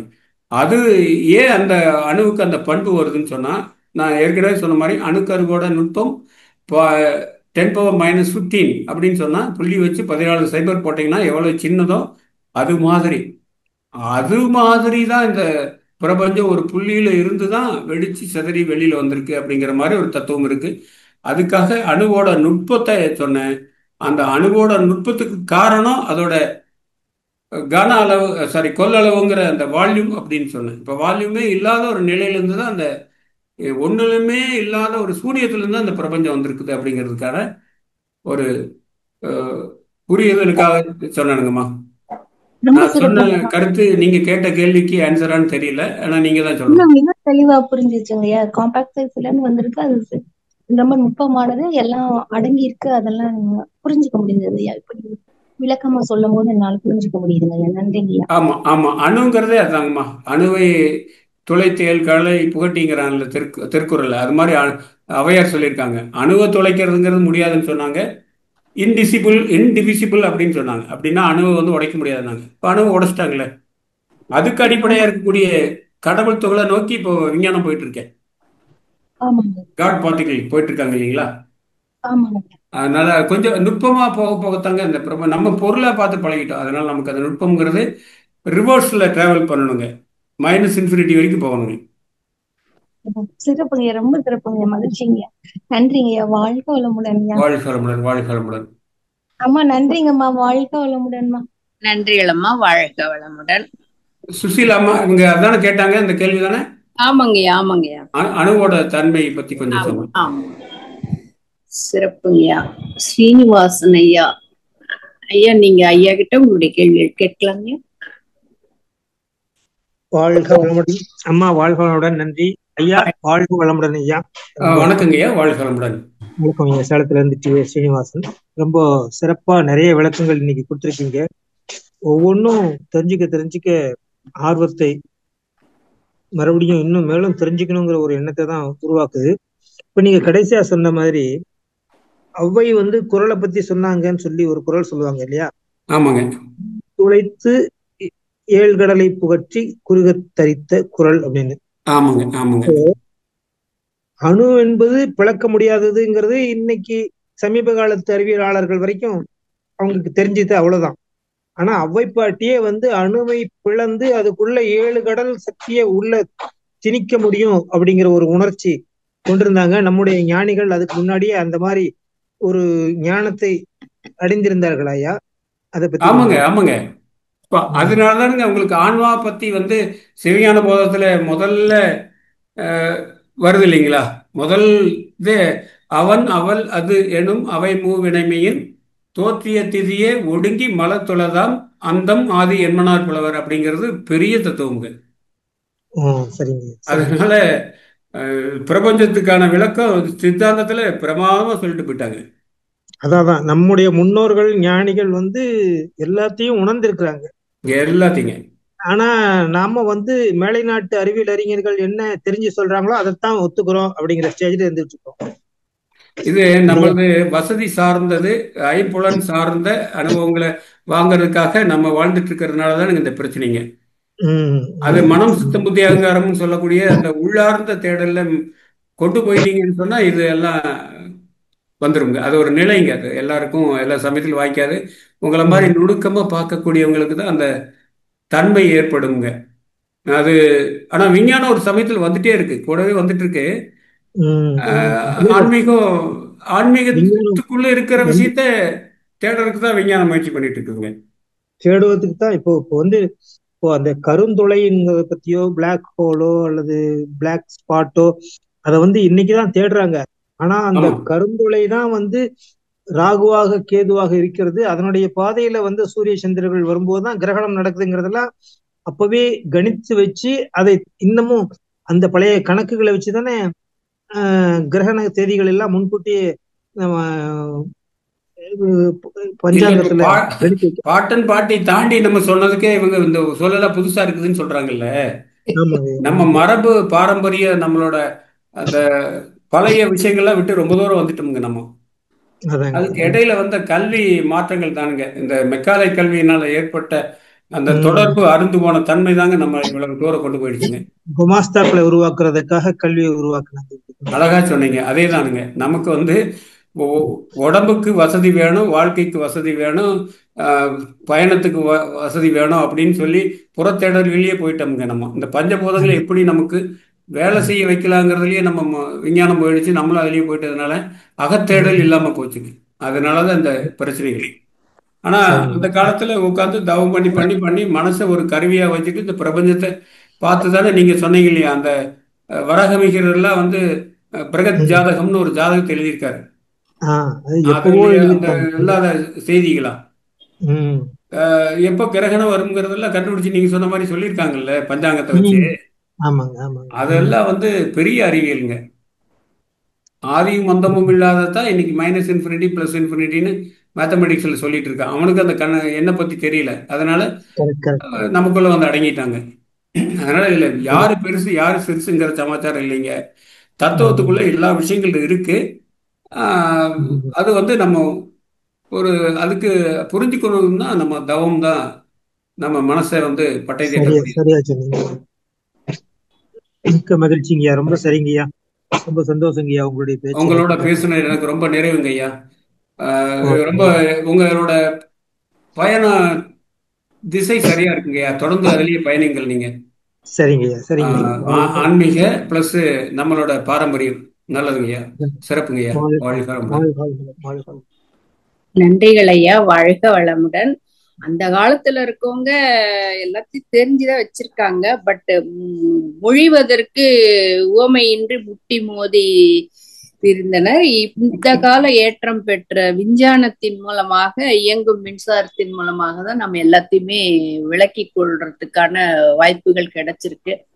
அதனால அந்த விஞ்ஞானமும் வந்து என்னதான் சொல்லியிருக்காங்க, அவங்க எல்லாம் சொல்றதுலாம் உண்மைதானா அப்படின்ற ஆராய்ச்சி பண்றதுக்கு முயற்சி பண்ணிருக்காங்க இல்லைங்களையா. அத நம்ம அது மூலமா தான் இப்ப நம்மளுக்கு ஈஸியா நம்மளுக்கு இந்த கம்ப்யூட்டரை வச்சு நம்ம உதாரணம் சொல்றோம், போனை வச்சு உதாரணம் சொல்றோம், மின்சாரத்தை வச்சு நம்ம உடம்புல உயிர் எப்படி இயங்குது கண்ணு மூலமா பாக்குறோம், காது மூலமா கேட்கிறோம். அது போல லைட்டு ஃப்ரிட்ஜில் போனா கூல் ஆகுது, ஹீட்டர்ல போனா ஹீட் ஆகுது அப்படின்ற அந்த உபமானங்கள்லாம் கிடைச்சதுனாலதான் நம்மளுக்கு ஈஸியா புரிஞ்சுக்க முடிஞ்சது இல்லைங்களையா. ஆமா, ஒரே ஆற்றல் தாங்கம்மா எல்லாமா மாறுது. அதுக்கு அந்த விளக்கங்கள் வந்து விஞ்ஞானத்துல கிடைச்சதுனால நம்மளுக்கு இப்ப அது எளிமையா புரியுது. அந்த ஞானிகள்லாம் கண்டுபிடிச்சதெல்லாம் இப்ப விஞ்ஞானிகளும் அந்த ஆர்வத்தோட அதெல்லாம் கண்டுபிடிக்கிறாங்க. எப்படி வந்திருக்கலாம், அப்படி வந்திருக்கலாம் அப்படின்னு. முன்னெல்லாம் விஞ்ஞானிகள் மெய்ஞானிகள் இல்லைங்க. சாக்ரட்டிஸ், அரிஸ்டாட்டில், பிளாட்டோ எல்லாம் வந்து தத்துவத்துலதான் தொடங்கினாங்க வாழ்க்கையை. பின்னாடி வந்து விஞ்ஞானம் பேசிட்டு போயிட்டாங்க. ஆமா, அதே மாதிரி வந்து ஐன்ஸ்டீன் வந்து விஞ்ஞானியா தன்னோட வாழ்க்கை தொடங்கி கடைசியில தத்துவத்துல போய் முடிச்சாருங்க. அவர் வந்து இந்த ஒளித்துகள் அப்படிங்கிற போட்டான்ஸ், சூரிய சக்தியிலிருந்து வரக்கூடிய அந்த ஒளித்துகளோட பண்பு எனக்கு புரியல, நான் என்ன எதுக்கு விஞ்ஞானம் பேசணும் அப்படின்னு சொல்லிட்டு தன்னோட கடைசி காலத்துல ரொம்ப வருத்தப்பட்டதா பதிவு இருக்குங்க. அது வந்து அப்போ இதை தாண்டி ஏதோ இருக்குன்னு சொன்னாப்ல. கண்டிப்பா நம்ம ஸ்டீஃபன் ஹாக்கின்ஸ் சொல்லும்போது கடவுள்னு ஒரு ஆளை தேடுனா கடைசியில கண்டுபிடிச்சா பக்கத்தில் இருக்கக்கூடிய ஒரு சாதாரண மனுஷன் மாதிரி தான் கடவுள் இருப்பார். Layman sitting aside of me அப்படின்னு சொல்லி சொன்னாருன்னு தகவல் இருக்குங்க. அது மாதிரி ட்ரூத் இஸ் சிம்பிள்னு சொல்லுவாங்க. உண்மை வந்து எளிமையானதா இருக்கும். ஆன்மாங்கிறத நம்ம என்னமோ எங்கேயோ இருக்குதுன்னு தேடி தேடி பார்க்குறேன். நமக்குள்ளேயே இருக்கக்கூடிய இறைவனை நம்ம தெரிஞ்சுக்காம அந்த ஆன்மா வசிக்கிறதுக்கான ஒரு கூடு மாதிரி இருக்கக்கூடிய உடம்பை பிரதானமாக வச்சுட்டு நம்ம அதை மறந்ததுனால தாங்க வாழ்க்கையில சிக்கல்கள். நீங்க சொன்னீங்க இல்லையா, உள்ளத்தில் களங்கம் உடலிலே நோய், அப்படி எல்லாம் மகிழ்ச்சி சொல்றாரு இல்லைங்க. கண்டிப்பா வாழ்க்கை சிக்கல், வாழ்க்கையில் சிக்கலா வருது. நமக்கு அது இல்லாம இருக்கிறது கடவுள் குடிச்ச ரெண்டாவது தத்துவத்தை நினைக்கிறதுக்கு, பேசுறதுக்கு, கேட்கறதுக்கெல்லாம் நமக்கு ஒரு வாய்ப்பை மகிழ்ச்சி ஒரு தளத்தை ஏற்படுத்தி கொடுத்தாரு பாருங்க. உள்ளம் பெருங்கோயில் உன்னோட பாலையன்ட்டு ஆண்கள்லாம் அதை சொல்லி இது பண்ணதுக்கு அப்புறம் அது மகரிஷிகிட்ட நம்ம வந்து அந்த பயிற்சியில் கத்துக்கும் போதுதான் சில உண்மைகள், நாம் இன்னும் முதல் படியில தான் இருக்கோம்னு வைங்க, இன்னும் நிறைய படிகள் இருக்கு. இருந்தாலும் அந்த முதல் படி எடுத்து வைக்கிறதுக்கே நம்மளுக்கு ஒரு வாய்ப்பு கிடைச்சதுக்கு நம்ம அப்பா அம்மா செய்த பூர்வ ஜென்ம புண்ணியம் அப்படின்னு கூட சொல்லலாம். ஆமா, அரிது அரிது மானிடராய் பிறத்தல் அரிதுன்னு சொன்னான். அதுக்கப்புறம் எவ்வளவு குறைகள் உடம்புல, எத்தனை குழந்தைகள் எப்படி எல்லாம் பிறக்குது. ம். அதெல்லாம் தாண்டி நமக்கு படிப்பை தந்து, அந்த படிப்புக்கான ஒரு வேலையும் தந்து, அதுல நிறைவான வாழ்க்கையும் தந்து, அதுக்கப்புறம் நம்ம உயர்ந்த நிலையான இறைஞானத்தை தேடக்கூடியத வாழ்ந்து நம்மோடு இருக்கின்ற மகான் வழியில போறதுக்கு, அதை பத்தி யோசிக்கிறதுக்கு, அதுக்கான சர்வீஸை பண்றதுக்கான கடவுள் வாய்ப்பு நமக்கு கொடுத்துருக்காருன்னா அது பெரிய விஷயம் இல்லைங்களா? கண்டிப்பா கண்டிப்பா. இதுக்கு மேல என்னங்க வேணுங்க? இன்னொரு அன்பர் இருக்காரு இல்லையா, இறுதி அன்பராக சுனந்தா மகாதேவனுங்களா? ஐயா, நீங்க ஐயா கிட்ட உங்களுடைய கேள்வியை கேட்கலாங்க. நீங்க எப்படி நம்ம கால அளவு இருக்கோ அதோட முடிச்சுக்கலாமா? நீங்க பார்த்துக்க. ஆமாங்கய்யா, 12 வாழ்க சுசிலாம்மா, வாழ்க வளமுடன். வளமுடன்மா. ஐயா வாழ்க வளமுடன். அம்மா வணக்கங்கம்மா, வாழ்க வளமுடன். சொல்லுங்கம்மா. ரொம்ப நல்லா இருந்தது. ஆக்சுவலி இன்னைக்கு சித்தாந்தா வேதாந்தா இதை பத்தி எல்லாம் ரொம்ப ரொம்ப டீப்பான விஷயங்கள் தான். நான் என்னோட கேள்வி என்னன்னா, இந்த ஆன்மா பிறக்கிறதுக்கு முன்ன அதோட நிலைமை என்ன ஆயிருக்கு? இப்ப இந்த 7 தலைமுறைக்குள்ள வரும், அதுக்குள்ள ஏதோ ஒரு குழந்தையாக அது பிறக்கும். அது பிறக்கிறதுக்கும் முந்தைய அந்த ஆன்மாவுடைய நிலைமை என்ன இருக்குது? ஆன்மா நிலை தெரிந்து கொண்டா நீங்க பாரதியை தான் யோசிச்சு பார்க்கணும். பாரதி சொல்லிப்பான் பாருங்க, ஒரு அனுபவத்தை பெறுவதற்கு வரக்கூடிய எழுச்சி தான் ஆன்மாவோட எழுச்சி. அதனாலதான் இந்த பிறப்பு எல்லாமே வருதுன்னு சொல்றாங்க.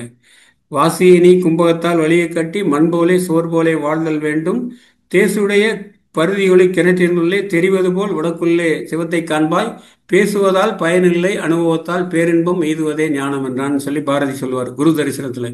அது மாதிரி உடம்புக்குள்ளே இந்த மனசை ஒரு இருப்பு நிலையில வச்சுட்டு, எப்படி கிணத்துல இருக்கக்கூடிய தண்ணீர் பரப்பு சலனமில்லாம நிலையா இருக்கோ, அந்த நிலையா இருந்தா வானத்தில் இருக்கக்கூடிய சூரியனோட பிரதி பிம்பம் அதுக்குள்ள தெரியும். அது மாதிரி மனசை ஒருமைப்படுத்தி தியான நிலையில இறைநிலையோட நம்ம லயிக்கும் போது இறைவன் நமக்குள்ள தெரிவான் அப்படின்னு சொல்லியிருக்காங்க.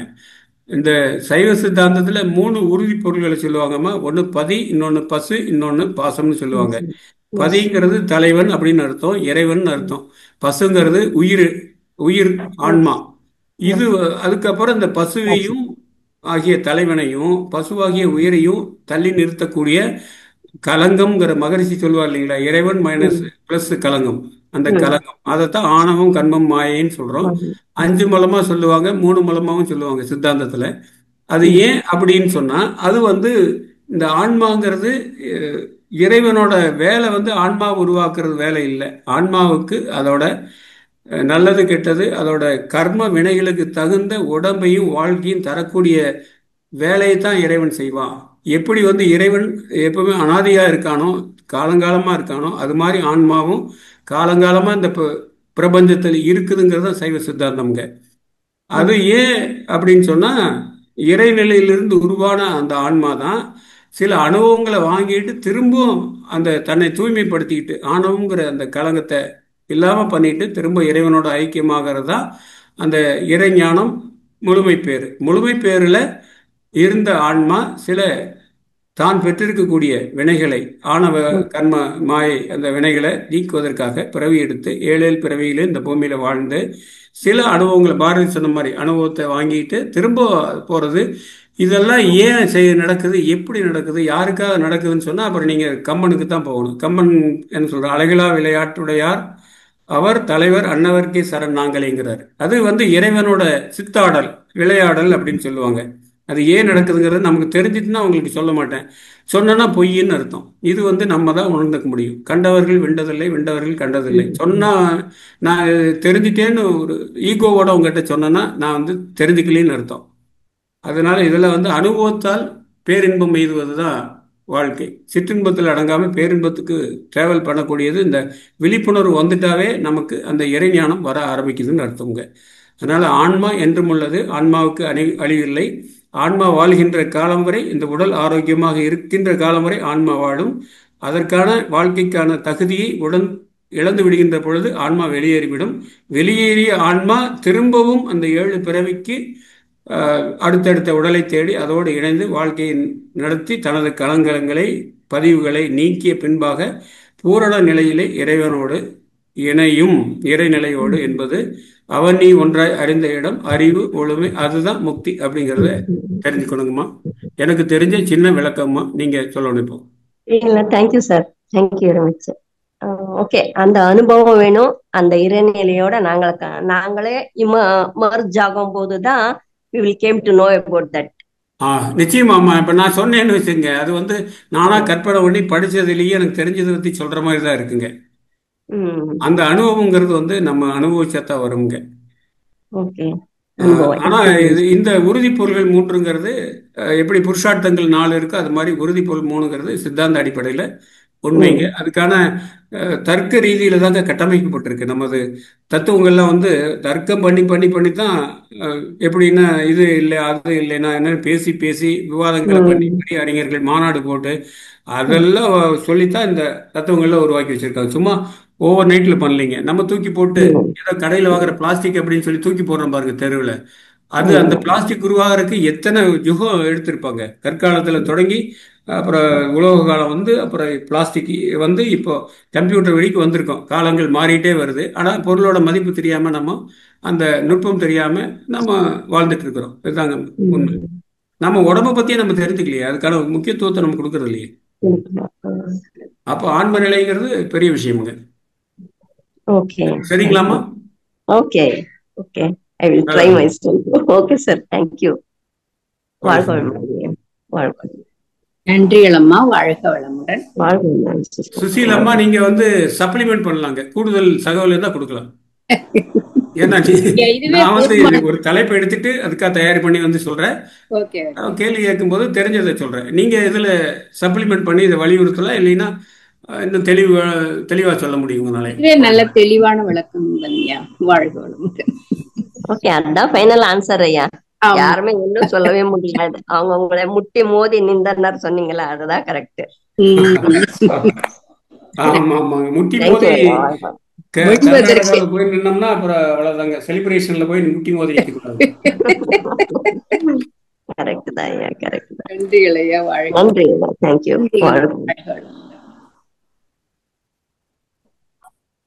ஐயா நிறைவு செஞ்சுக்கலாங்களா ஐயா?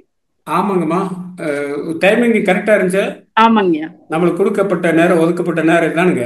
ஆமாங்க, 2:45 முடிக்கணும். ஓகேங்க, நல்லதுங்கம்மா, ரொம்ப சிறப்புங்க. நன்றிங்க ஐயா, வாழ்க. நம் கடமை அறவாழ்வு.